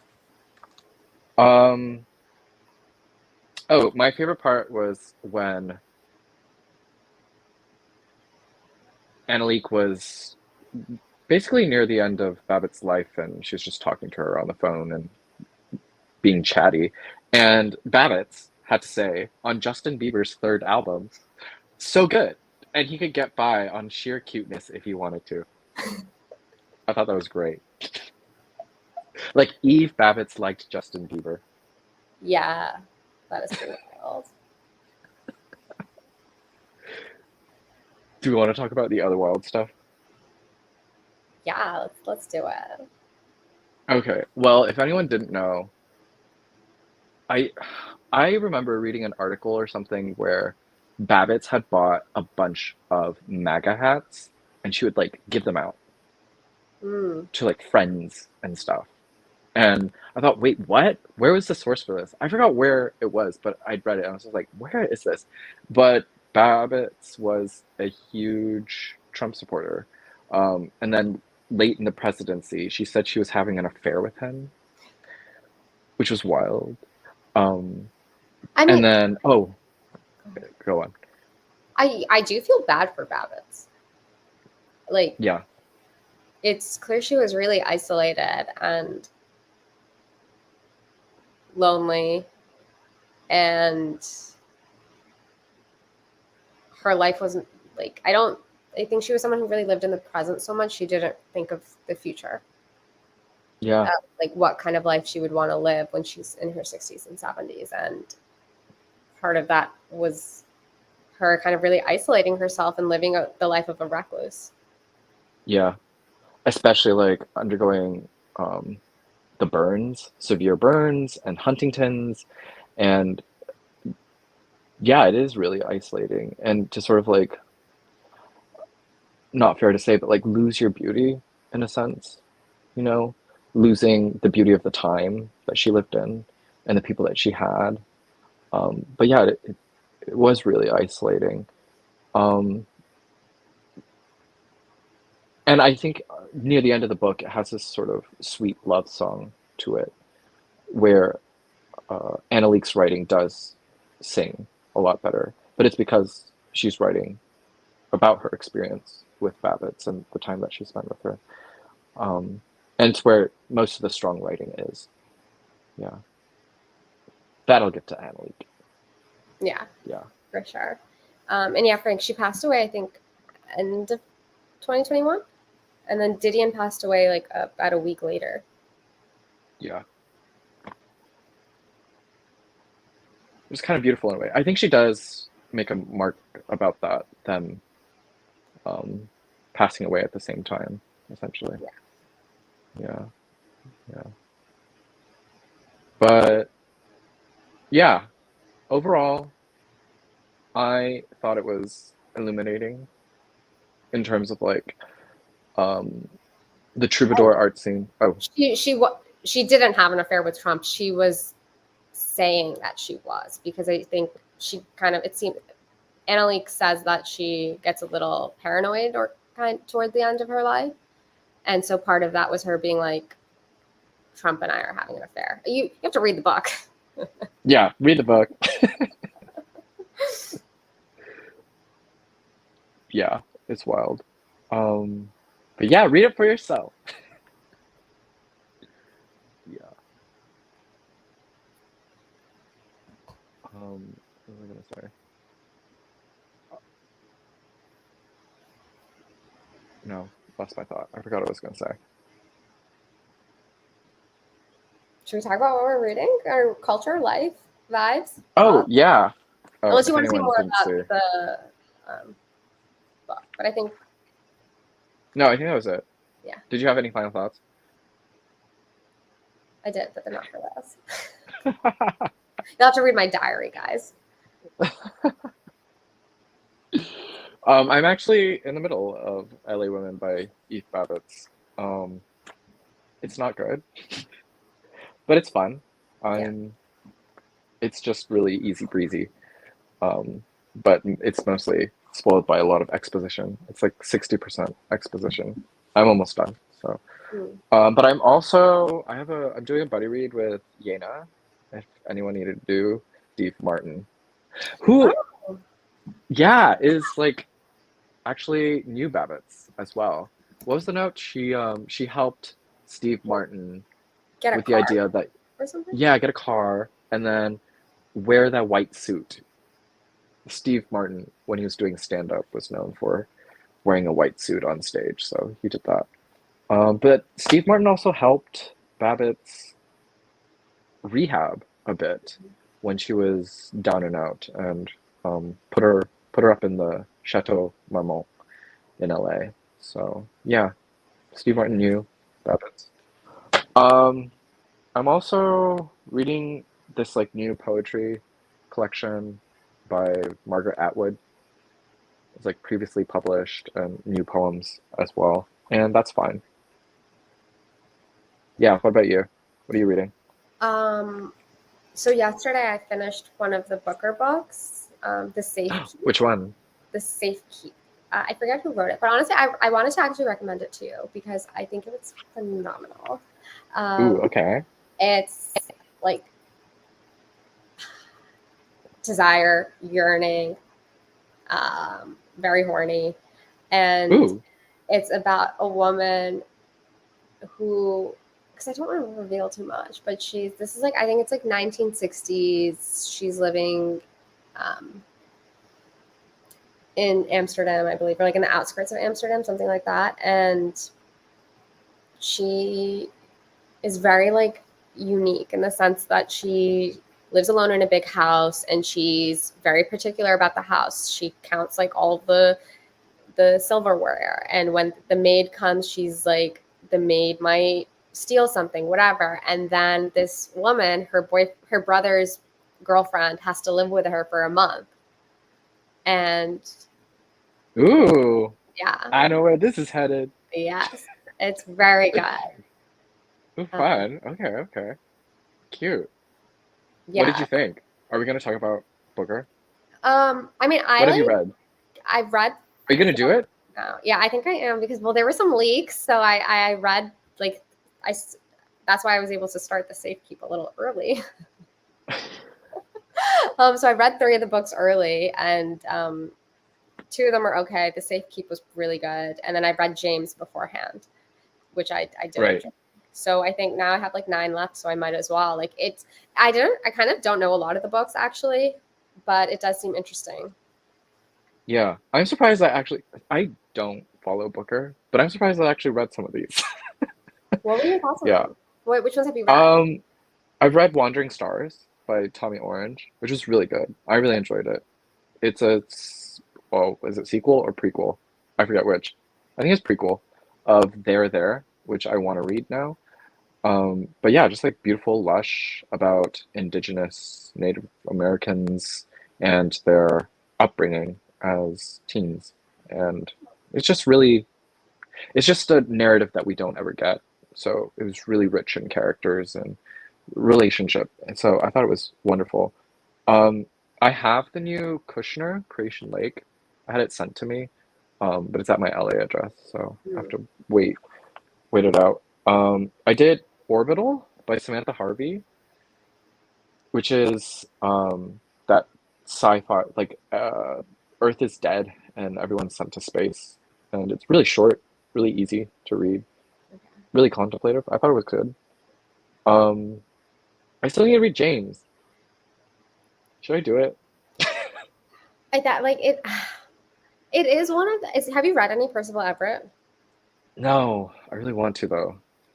I feel like this was my second Percival Everett book, and I got on with it a lot more than the first Percival Everett book that I read. So I do think that like you kind of like it's hard because so many people have been speaking very highly of it, and then I have been hearing people being like now who are reading it who are like, I don't really get it. Like I don't get what the hype is about. So I'm like, I'm nervous. You might not like it. Um, but I the think way you talked about the trees, right? Or is that yeah, the that's one I didn't and really like you that much. But I do because it think was he's like really wordplay. powerful.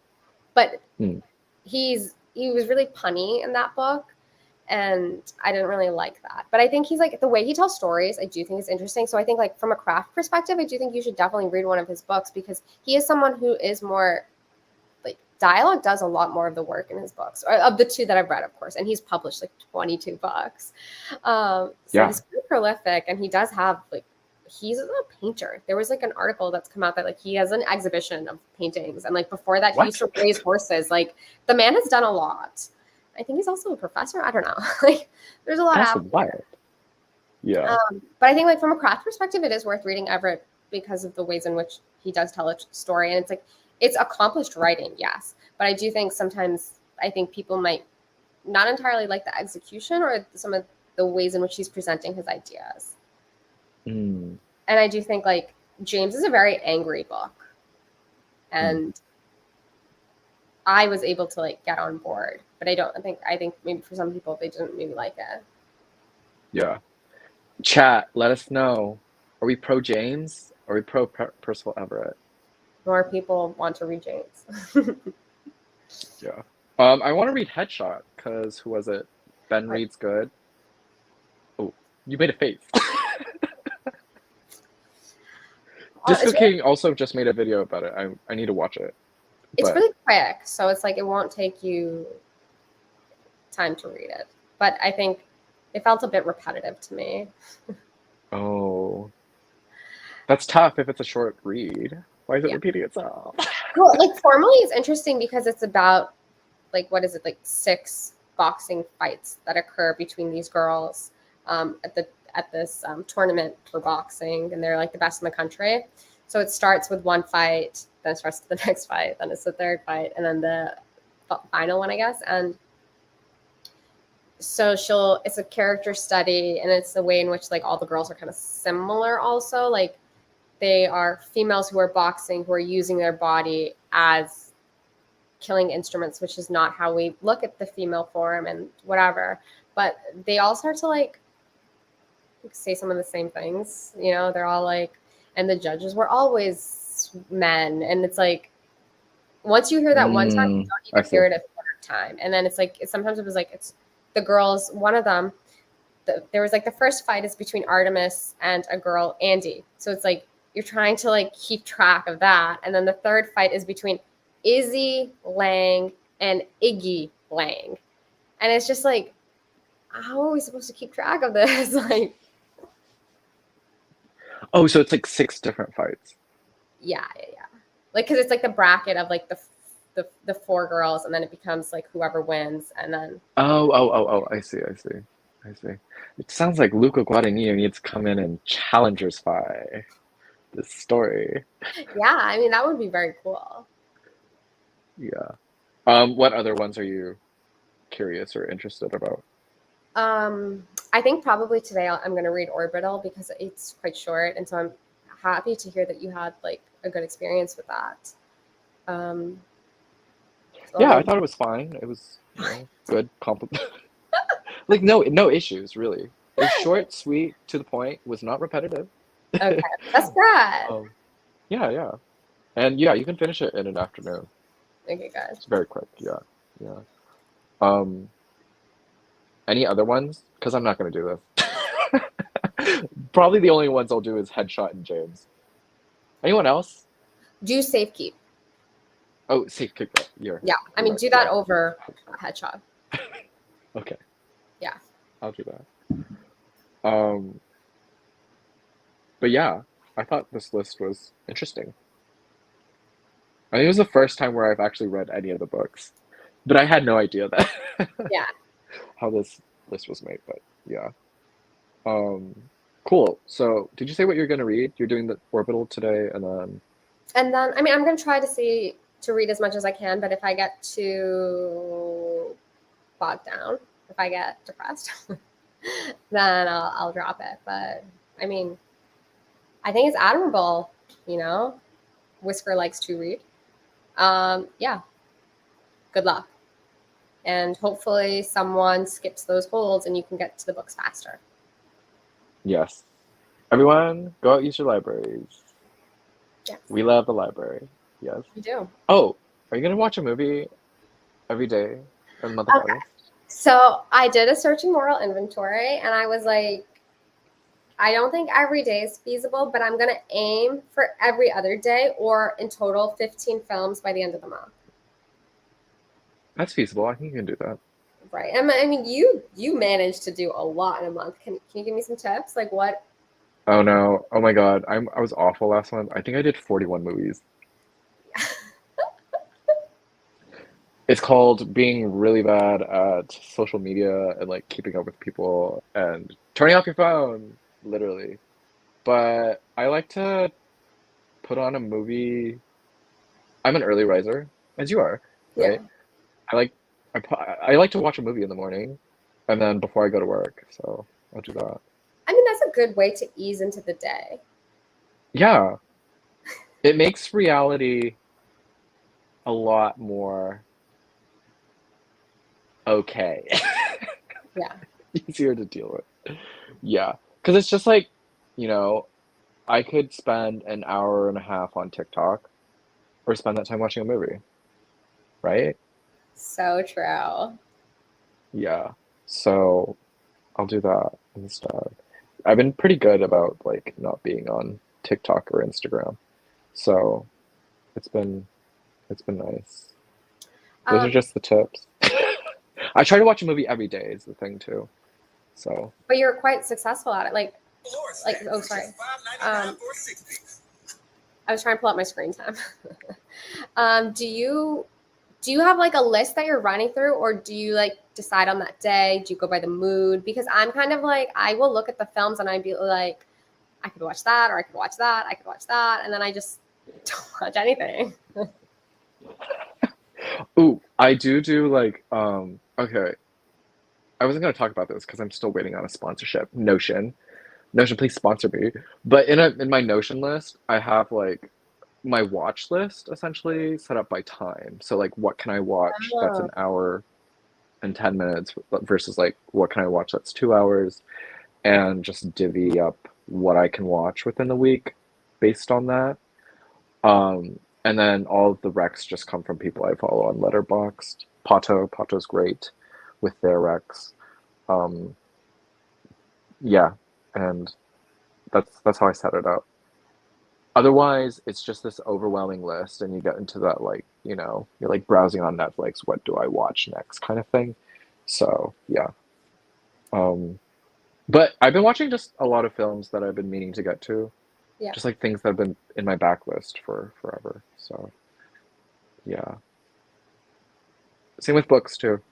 I won't look at my phone in the morning. I will literally pick up a book, which has helped. Yeah, definitely. I bet.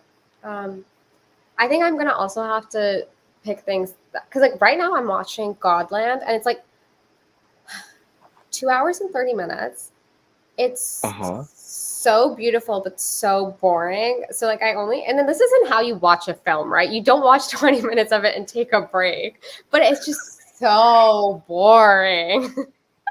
Ooh, I would controversial. like be like, stop watching it. I know that's what you're probably gonna say, but the thing is that like some of my friends who were like, oh, you should watch this because it's like about like a theme that you're interested in, and so like I do want to finish it, and it is beautiful. I tried to watch it last year, and I only got 20 minutes into it, and then I dropped it, and like I've made it to an hour and 30 minutes. That's so funny. Well, it's almost like it's very slow, contemplative, and just shots of nature essentially, right? I haven't seen it yet, but And it's like that's it, right? beautiful, but then it's like, do we need to focus? Like the lava scene was sick, but it's like, do I need like 10 minutes of lava? Like I can watch that. I follow Instagram accounts that are about lava. Like That's so wild. Oh, that reminds me. I want to watch that. Is it called Fire of Love? It's about that husband and wife that, like, their whole life was researching volcanoes and lava, and then oh, they eventually died. Yeah. yeah. It's narrated by Miranda July, which is why I brought it up. But yeah, Maybe I should watch that. maybe that's a better volcano movie than this. Wow. Was that the theme? Volcanoes? No, the theme was like a priest who's going into like about God and like sharing religion with people who aren't interested in it, because I was like working on something about that. And so they were like, oh, you should watch this film. And I was like, okay, since you said so. Ooh. If that's the case, I would recommend There Will Be Blood or The Master. Those are both Paul Thomas Anderson films that look at religion and man and how impressionable people are. What was the second one? What did I You say? said Oh, There The Will Master Be the Master. with Joaquin Phoenix in it and um, Philip Seymour Hoffman. Both fantastic in it. It's kind of culty too. Oh, I like Ooh, that. So, okay. nice. Fire of Listen, Love. listen. And I'm thinking like inspired. You've inspired me. I want to then like at the end of the month be like, I think I'm gonna do it for this month because I've watched like 3 or 4 films, because I'm not gonna get a letterbox. I'm not into that. But I do think I What do want you to like. mean? I thought you don't you like tracking things? I like tracking things, but I have my own Excel. Okay, okay, I do fair. have an Excel where it's like, okay, the films that I watched. But I just like, But you have a Goodreads, right? Or but I don't Storygram? use it. I use Mhm. Storygraph like properly once I've finished a book, and I also have an Excel for my books, but I don't use Goodreads in the way of like leaving a review, and I like don't think I'm going to do the same with that. There's so many apps. I can't. But I do Yeah, think I'm going to talk yeah. about the films just because I think it would be fun. So Yeah, there's actually a big relation to books and films. I don't yeah, think people make, do that. but they Okay, speak to each other. more The Master is good. Nomadland, most boring movie I've seen in the last 10 years. Oh, okay. I won't be watching that then because it's taking me forever. I started this film like more than a week ago. Oh, Frogland? Yeah. And maybe like 2 weeks. And I was just like, you know what? Like, please finish before the end of the. Oh my God, today's the end of the month. Yeah, yeah, it's wrap up season. Yeah, I need to like I can't drag this into You gotta finish it today. yeah. I got a busy day. It's okay. Orbital will be quick and easy. Um, what was I gonna say? Oh, controversial, and I think I'll mention this in a future vlog, but I watch movies in parts sometimes. I mean, I don't have that time, okay? If I'm watching a movie in the morning and like I don't finish in time, like I have to take my coffee poop or something to interrupt the morning, like yeah. I have to stop. So I recently watched Chinatown by Roman Polanski, and that took like 3 sittings. So it's a 2-hour movie. Yeah. Yeah. Um, but yeah, I I need to do. Yeah, I like doing the wrap ups too. I don't know why, but I talk about books a lot easier than movies, Hmm. and I just kind of want to change that. So with the wrap ups, I hope to like just self No, improve I think anyway. you did such a great job because you actually made me want to watch Wanda, and um, the film of the people in the dunes like fucking. Oh, Brzezinski Point. Yeah. Yeah, yeah. So like I put those both down on the list, and I was like, I need to check Ooh.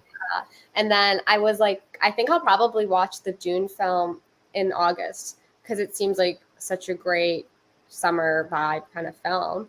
And I was like, oh, maybe I'll watch Wanda. But then I was like, God, that seems kind of depressing. But then I was listening to an autobiography, a biography on Connie Converse, which I also think you should read. I think you might find that very interesting. And that Wanda was mentioned in it towards the end. And I was Oh. like, this seems like a sign from the universe. You know what I mean? Like when you have 2 mentions of something, I mean, 3 is ideal. But I mean, how many people are going to be talking about Wanda? And so yeah, I think maybe I'll watch that Oh, sometime. interesting. Yeah. Yeah, it's a hard watch. I mean, it's a bit slow too, but like just the backstory of that film and what it was doing at its time is kind of revolutionary. So yeah, that had been in my backlist since like 2012. Uh-huh. Like I found out about it in high school, end of high school, and I've just been like, you know what? I'm gonna watch it. Finally get to it. Um, but yeah, it feels good. Is there anything like in your backlist that you're just like, you know what? Let's just fucking go. Let's fucking go. Um, That like you'll slip into the before the end of the year. I think like part of I definitely need to finish Middlemarch by the end of the year. That's one of All right, you those said that. like yeah that I need to finish Martyr. So.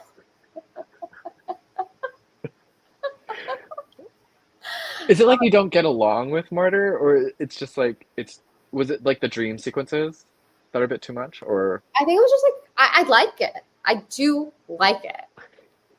I just like didn't like how many points of view switches there would be. mm, That I yeah. was like every time there was one, like that is part of the problem of having a POV switch is that it takes you out of the story. So then like a POV switch happens and I just put it down and I'm like, whatever. You know, funny you say that because I feel like in Solenoid, just like the series of people that would come in and just how But it things was all flowed in his that way. point of view. Right, right. So like Yeah. I was able to like stay on board. Like, yeah, the dream sequences were so much. And toward that, there were a few I just skipped over completely. And I was like, I don't care. I DNF'd it, so. I mean, I finished, but I also think that like I don't know if I necessarily like I haven't thought about it that much since finishing it. Ooh, okay. Because like I think about that. Like I think about these like really chunky books. Like what is it? Like Duxbury Newport. And Yeah, I'm just like wondering, do people actually like I think people think about War and Peace a lot. they Maybe, do. They do. right? But I think You part of know? it is just like they get a bit of like a Stockholm syndrome to the book. Mm, You know, if you stay with something for so long. right. Same with people, right? Yeah, They're in exactly. your lives long enough that they're just, yeah. So I don't know. I don't know if I'll ever do War and Peace. Have you done it? No, I did try Anna Karenina like twice. And I will do that one. I will finish eventually. Yeah. But like I see those books and I'm just like, was it really that serious? Did you But need that all the those thing pages? is that like they didn't have social media. True. True. They didn't need to contend with TikTok, IG, Letterbox, Twitter, YouTube. Like they would just sit and do something. Yeah, that is true. And that's Ooh, what to go yeah. To go back though, to the Didion Babitz book, I can't believe Joan Didion like didn't read any Wolf. yeah. That's kind of crazy. Like, I don't know, Wolf like kind of changed Well, the thing is that writing. like, I could see that maybe she, like, well, the line was something like, I know you're mad at her about the diaries. And then she goes on to say that, but you wouldn't be able to live the life that you live as a writer, as a female writer, if it weren't for Wolf. Um, So I wonder if maybe like I could see Didion being the type to like have read it, but then be like, I don't read well. Like I'm not gonna read that. Yeah. Because when you look at it, the books that if you remember the what is that auction called? Sotheby's? Yeah. Yeah. And they did the Didion collection where they were selling all of her stuff. Most of her books were just written by men. So I was kind of surprised. But I was rereading a bit of, I think it's the White Album, and she read Doris Lessing. Oh, Yeah. And I think it was the Golden Notebook. yeah. Is that the name of the book? And it was kind of harsh. Yeah. Well, that does seem like one of those books that is like a lot to take in. It's a really big book. Like I was thinking of reading it, and then I went to the bookstore, and I was like, not today, not anytime soon. Yeah. Just like any big book, I'm just like, mm-mm. Yeah. That's And why I then, only allow big books for the summer. Middlemarch is so long and dry. They say reading it is like crossing the Sahara. And honestly, like I've started Middlemarch. I'm somewhere in the middle or end of book 2, and I'm just like, when it's good, it's good. But when it's not, when it's boring, it's boring. Maybe we need to get like the edited version. You know how there are always new translations of the Bible? We need like Like only the good revision. bits, only the fun bits. None of this like property rights kind of stuff. Like just give me people being mean and like witty and sarcastic. Yeah. Shortcut me through the Sahara, please. I Please. need a tour guide. Yeah. Um, but yeah, is there like anything in your backlist that you I mean, I do really, think really part want of to read? I think I might do a newsletter on this. I might bring back the Ooh, newsletter bring with it this. back. Bring it Uh, back. with am I reading too much contemporary fiction? Yes. Do Because it. reading Tropic of Cancer, I was just like, this doesn't hold a candle to some of the contemporary fiction that I've read, and I'm like, maybe I do just need to read some old things and like really just Middlemarch. yeah. But I think maybe I just do like modernism and like that time period of things that were coming out. Yeah. Yeah. Who is it? Thomas Bernard? Am I making that name up? No, I think that's a name. It's someone. Yeah. I've always wanted to read his work, but never have done it. Also from like modernist time period. Um, but yeah, no, I think like BookTube and reading new releases is getting kind of brain rotty for me. Hot take, y'all. Hot take. But there's just like there's some books that have come out where I'm gonna talk about it again, but it's like Netflix speak. It's like a Netflix book that it shouldn't even be a book. It should just be adapted to screen. Or it's like some of these writers, debut writers, don't realize that like this isn't a novel. It should be like a mini series. Like it just shows up better as that than like the novel.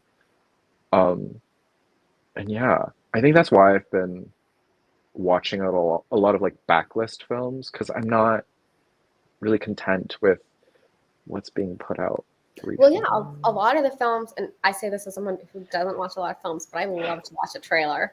Um, they just look like garbage. They just don't look interesting in terms of storytelling. And even I do think part of it is like from a visual perspective, because our tech is so advanced, everything is just too crisp.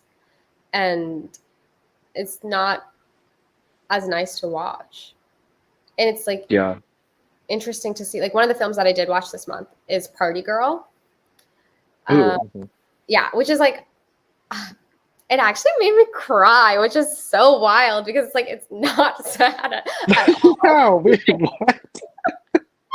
I think that's like more of a reflection of like where I was when I was watching that film, like what was happening in my life, which honestly wasn't that much, but still. And I was just like, it just ends and it's like, oh, like she's figured it out and she's like, you know, I don't know. I was just like, and she's a party girl who's in the library, you know, like I think that's quite topical. Yeah. And Babbitt's and just like the way that film was told, it's not how if that film were to be made today of a party girl trying to get on the straight and narrow and figure out her life, it would not be filmed like that. It would not have those like kinds of campy elements and like just very almost like fabulous, but just it wouldn't be like that.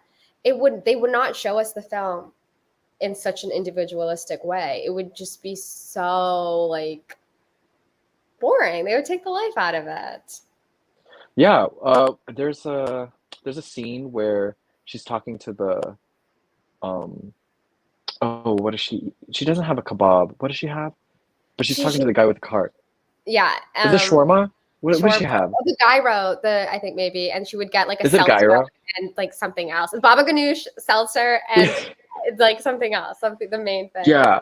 Every But there's like single a montage. Yeah, there's like a montage where it's like her in different outfits and like falafel. really fun music. A falafel. That's what it is. Can I get Yeah. a falafel, baba ganoush, and a seltzer And a every seltzer. single time? So good. But yeah, there's a montage where she has like different outfits that are really fun. And just like Parker Posey is so good in that movie. Yeah. Amazing. Amazing. But like yeah, you can't make films like that anymore. It's definitely of its time, but it's just like we live in a time where you can make films about the past, but it will never look like the past in that respect. Because like films of Technicolor too, and during the 60s and 70s, just like you can't make films that look that gorgeous anymore. It's too HD. But then what was it that came out not too long ago? The Love Witch, which I thought was really fabulous. Yeah. But yeah, just like that generation of old Hollywood glamour just doesn't exist. And I think that's why I love Babbitt's so much. Because yeah, it's that old glam, and there's just a beautiful sorrow, but also sweetness to it. But yeah, Party Girl's good. Lots of great one-liners. Yeah, it was a lot of fun. Oh my God, what's that one line in the library that she has? I forgot. But like there was a lot in the library, like when she gets mad at her like godmother, and then so she's like saying like in her head she's imagining the arguments that she would have with her, and it's like it's so good. And then there's the one where like she got super like drunk and she was rolling on something, but she goes up the stairs to her apartment, falls asleep on the stairs, and the books are like falling down on her because she's having this nightmare. Yeah. Oh, such a good movie. Great soundtrack too. Oh, I think I remember. It's like, I don't have a. What does she say?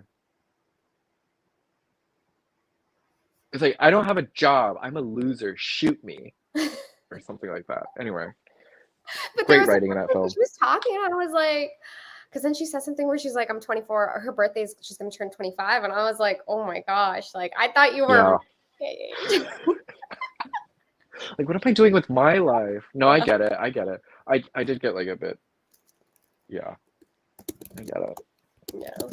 And then it made me like, should I become a librarian? Like, but I was no, stop it. Give it a rest. Like, it's just one movie. I used to work in the library. I Lore. too. Oh my God, what? In high school, I was like my summer job, and I loved it. All I really What had did to you do do? was like put books in the stacks. Oh, just the stacks, not on the shelves. I mean, I don't know. That's what we just called everything, the stacks, like just putting books back. I mean, that's like the main thing I really remember. And the stacks were like so warm, and I really liked it. I think I took a nap once. And like I would just always just be reading other books. Like I'd just go into the stacks and just be like, oh, this seems interesting. Let me take a look. Yeah. I always think about that. I'm just like, you know what? Why don't I just work at a bookstore? or go back to the library. Yeah. Yeah, because I read a lot. That's a fun time. Um, but yeah, me too. In high school, worked at the library. It was my summer job. We're so alike. Um, loving this Kiran lore. Um, but no, like it's not even worth it. Like you have to go to library school, and that is so expensive. And just like the whole program is just not worth it. And for so little pay, like what is that? As a back song. Oh, fun. Yeah. Knock back. Yeah, it does seem like being a librarian is like kind of hard.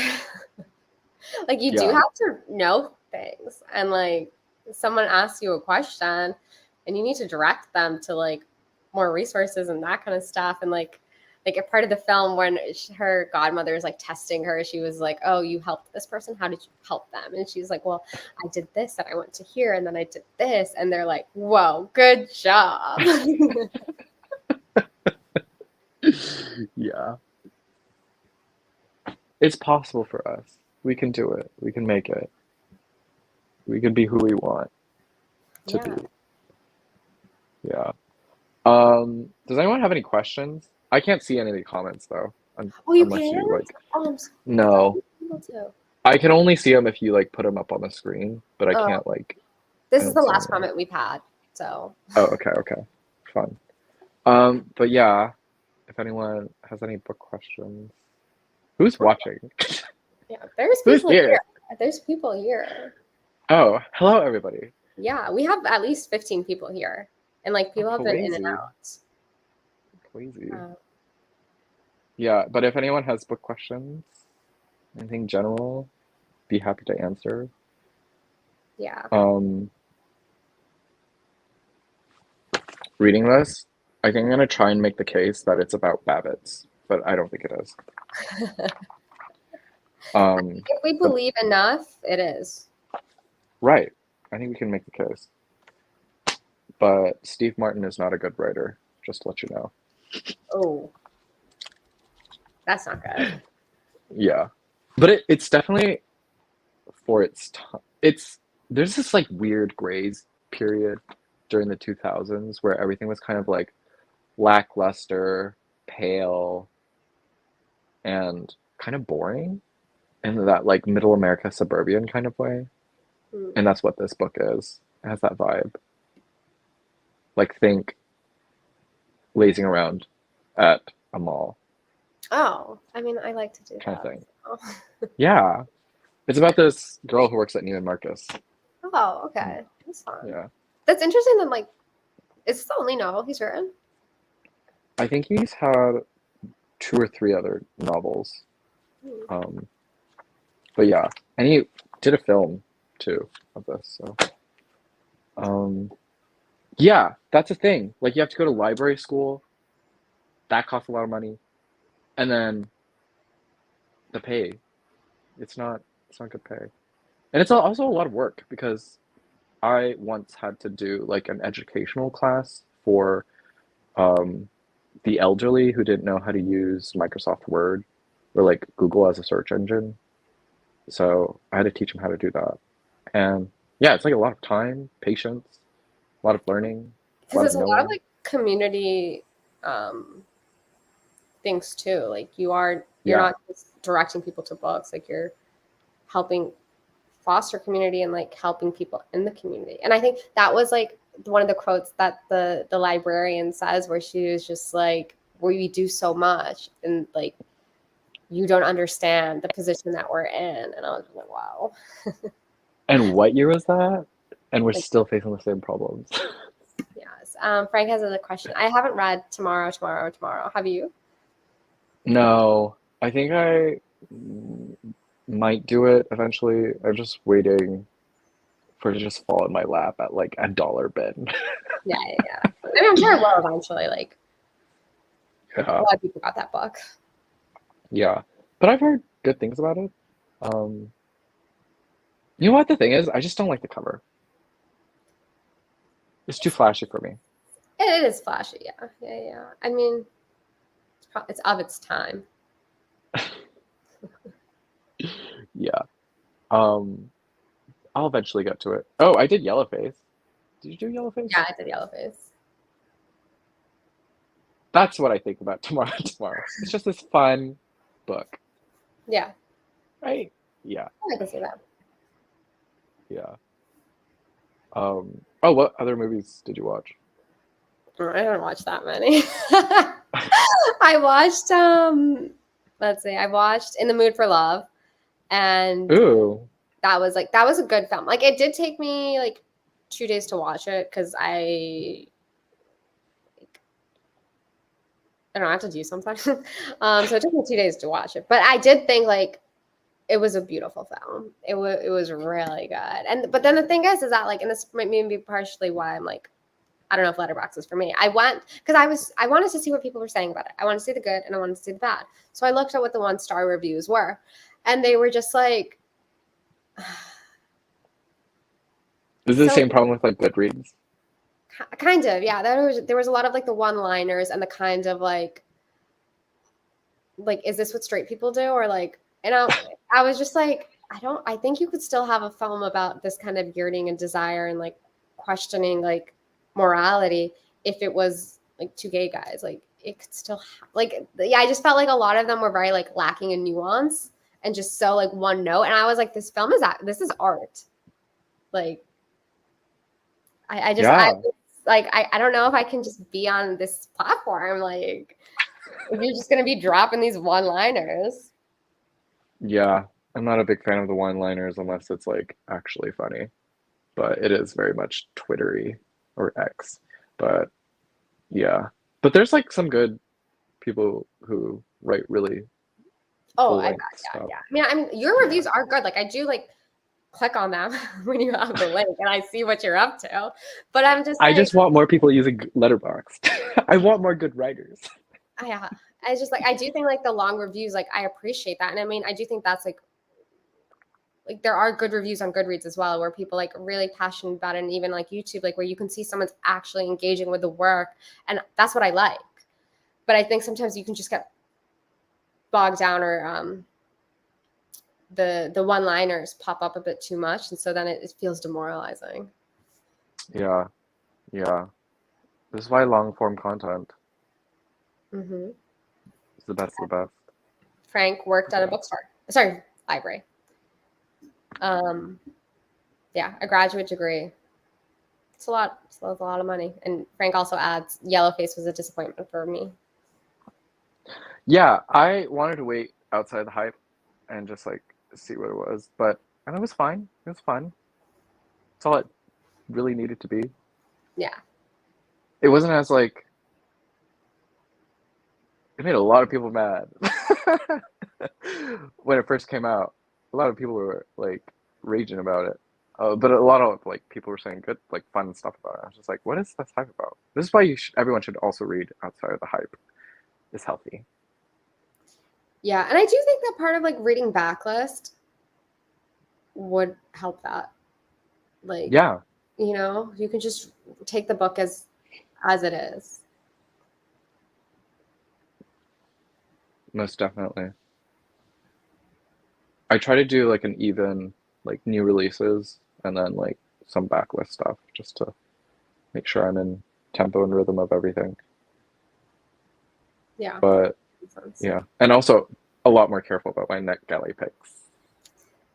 Yeah, I think I need to do that because I think I've only had NetGalley for like a year, so there have been times, like at least twice, where I've gotten a bit request happy and just been like, yes, yes, yes. Just sometimes some of the books where I'm like, I don't even know who this person is. Like, I don't know why I picked this. Like, yeah, the cover is cool, but that is not enough.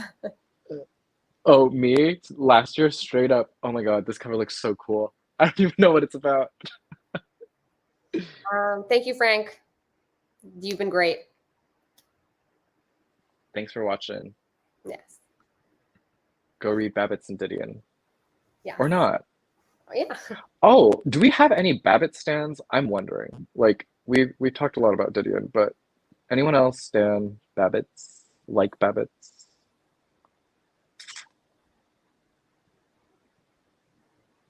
You can also Ooh, let us know in the comments later. true, true.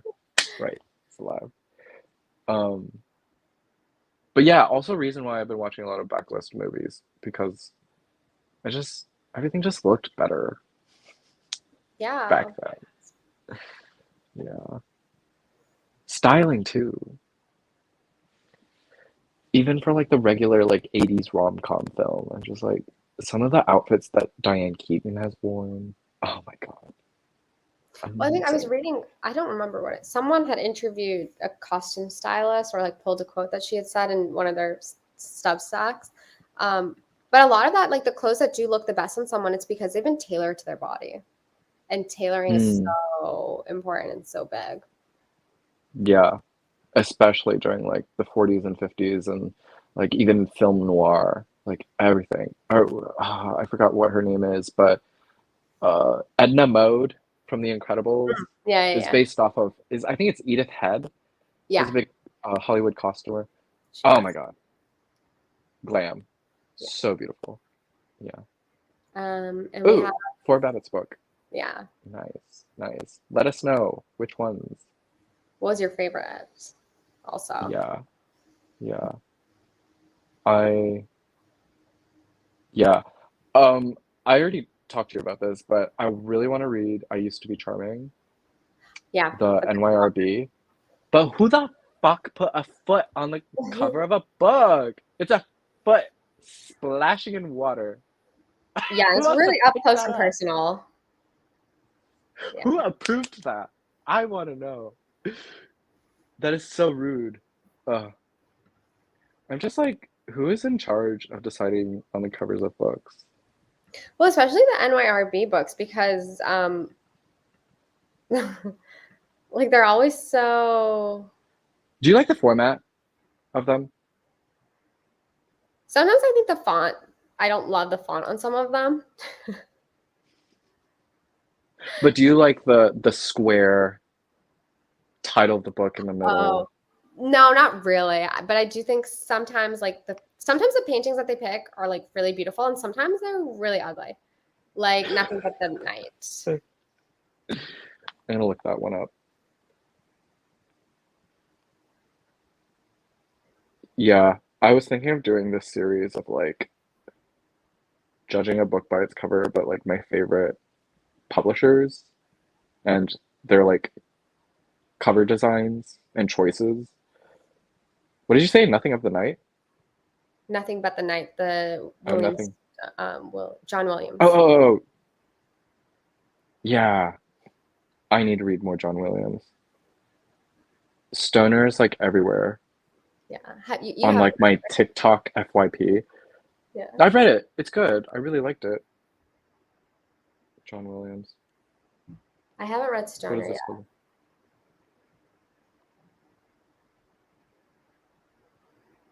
Yeah, that's a hideous cover. Why'd they choose that? I think it's kind of funky though. Like in a hmm. Yeah, that was a choice. But you know, Fitzcarraldo editions. I like the Fitzcarraldo editions. I just like how plain they are. I do, but I do think that they don't like last in a pristine condition. Like they do get That's beaten up true. quite quickly and easily. Yeah, they do. Um, I've been thinking of like which editions of the Ennio No books that I want, and I think I'll get them in the Fitzcarraldo Mm. because I don't Some of the like the ones, colors. yeah, Yeah, like that green cover of Any or No. I don't like What are you that. doing? Trying to Shrekify her? Like that's so mean. No, they're trying to brat summer, but that came out before Is Annie or No Brat? the original brat. Yeah. Ooh, I love all the cusks. Yeah, those are Those are nice. gorgeous. Yeah. Um, I think FSG and Knopf have been doing like really good work in terms of cover designs. Like Martyr That's a is great call. great. Yeah. Just like the stark yellow with the hand drawn figure. So good.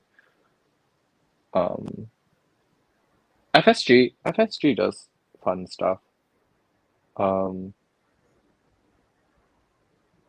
but yeah, I don't know. We'll see.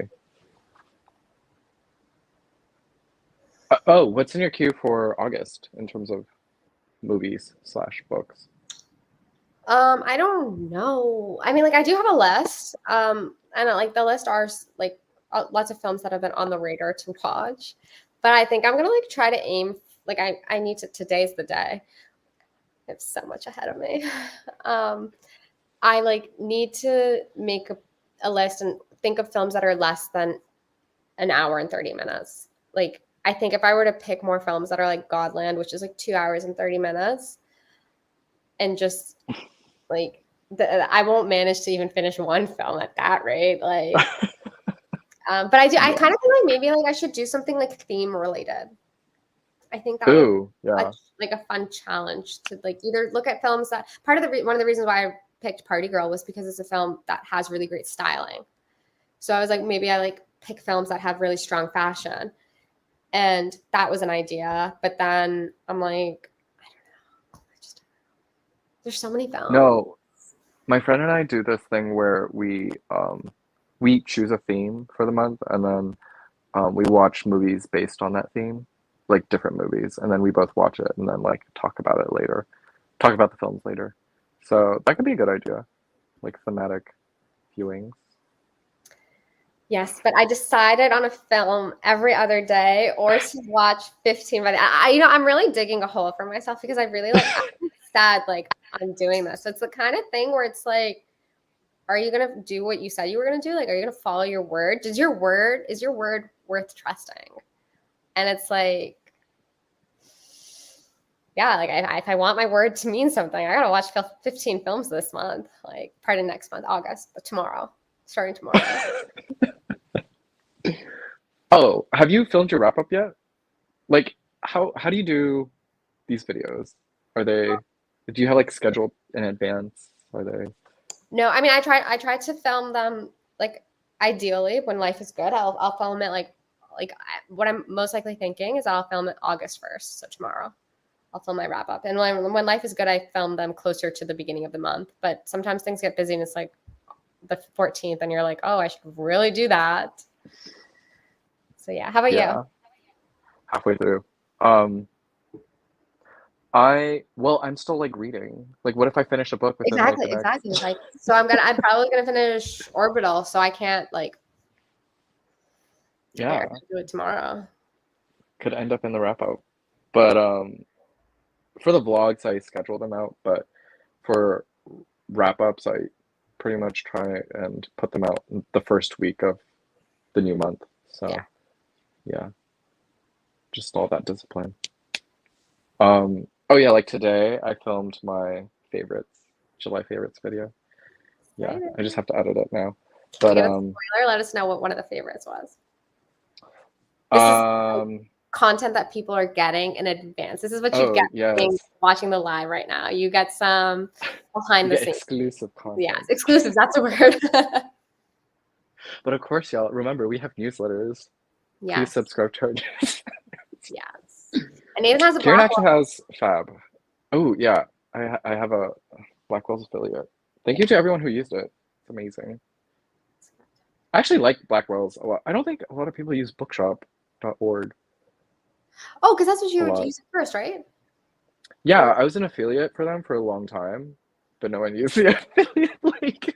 I was just like, and then I switched over to Blackwell's, and then yeah, a lot of people seem to use Blackwell's a lot. Um, but yeah, sneak peek. Oh, that girl. What's her name? Julia. She's in my favorites. the one with the The girl on glasses. TikTok. Yeah, Mm. yeah, she's in my favorites. I've been like looking for. Oh, who was I talking to about this? But like the voice of our generation. Like who's I the think maybe voice it of our was me. generation? You use that. You use that term when you sent me her TikTok. When I sent you her TikTok. Oh yeah. Or you Was probably it were like talking to other people about it, but no, I think we were talking about Honor Levy, oh, yeah. right? She said she called herself a Vogue. I was just like, I mean, you are a voice of a generation, but I don't know if you are the voice. But so I've been thinking about that idea of like, who are the voices of our generation? Like, who is really speaking the truth? Like the good truth, though. You know what I mean? I mean, it's Like I just can do Anna Levy. I can get behind that crass black comedy stuff, but like, who's giving us the good bits? Actually making me feel good about my life, you know? yeah. I don't know. It's hard because it's just like there's so many people out there. Yeah, in this day and age, it's just like it's kind of amazing to me that like I'm always still discovering new booktubers. And then in Same. contrast to that, there's so many on TikTok that I'm just like, what? Like Yeah. where you been all my life? You know what I mean? And it's just sad that like they're only interested in the short form content or the short content form and not something like YouTube. Maybe because it's not as profitable or not as many people see it. So I don't know. Hmm. Who's watching who? That's a good question. Yeah. Um, ooh, Clairo's new album. I love Charm. Charm by day, brat by night. I haven't listened to it. I didn't know who she was until like 2 weeks ago. It's really easygoing listening. So That's good. yeah. Play it while you're doing laundry, doing the dishes. Yeah. It's a cute album. The sound of summer. Whoa. I mean, we've had a Um, lot of sounds of summer, but have we had a book of the summer? Book of the Summer, like a new release. Yeah, like what's Oh, you know what? I'll spoil this. Y'all fucking did Donna Tartt dirty by making the little friend the ugly middle child. I am so upset that like for the longest time, people have told me that the friend was not it. I was just like, why? So then I waited years after and I read The Goldfinch and I was like, okay, this is good. And then I was just like, for the longest time, Claro stands. Let's go. It's a great album. Love it. But yeah, I read The Little Friend. It's going in the wrap up. It's amazing. It's I actually incredible. heard some of my friends in Pluck, they were also fans of the The Little little. Friend. Yeah. This recently came up in Convo like last week, I think. Wild. Yeah, more people need to read it. Yeah. Because like I still get like The Secret History and The Goldfinch showing up on my TikTok all the time. I'm just like, everyone ignores The Little Friend, but it's just so atmospheric and deep in the South and like looking at social economic issues of poor whites and blacks. And it's just such a true Southern Gothic. And it's just Hmm. so beautiful, so lush. So yeah, that's the book of the summer, The Little Friend. Go Cool. out and read it. Um, okay, we've been You. going at it for like a while. Yeah. So I think we Okay. should end with what is the, because we're basically at the tail end of summer. Like it's almost over. What are you hoping for August? I want to kiss Skater Boy.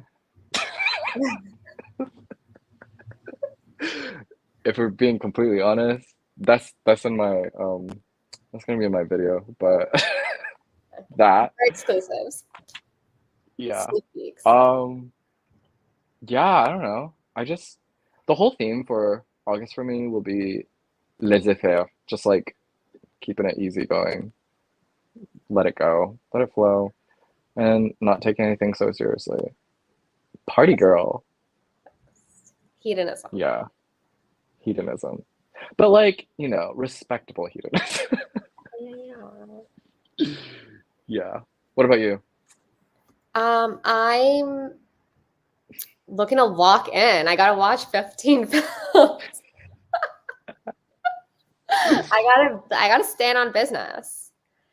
And the newsletter needs to come back. So keep an eye out in your inboxes. Will do. Please. Please write. No, I'm in the same place. Like, I think I've been watching too many movies and reading too many books, and Mm, I just need to settle down and write. So yeah, which reminds me, I have to work on my newsletter after this. So Good. yeah, I'm looking forward to getting that in my inbox soon. yeah, it'll be out tomorrow, I think. But yeah, this is always great.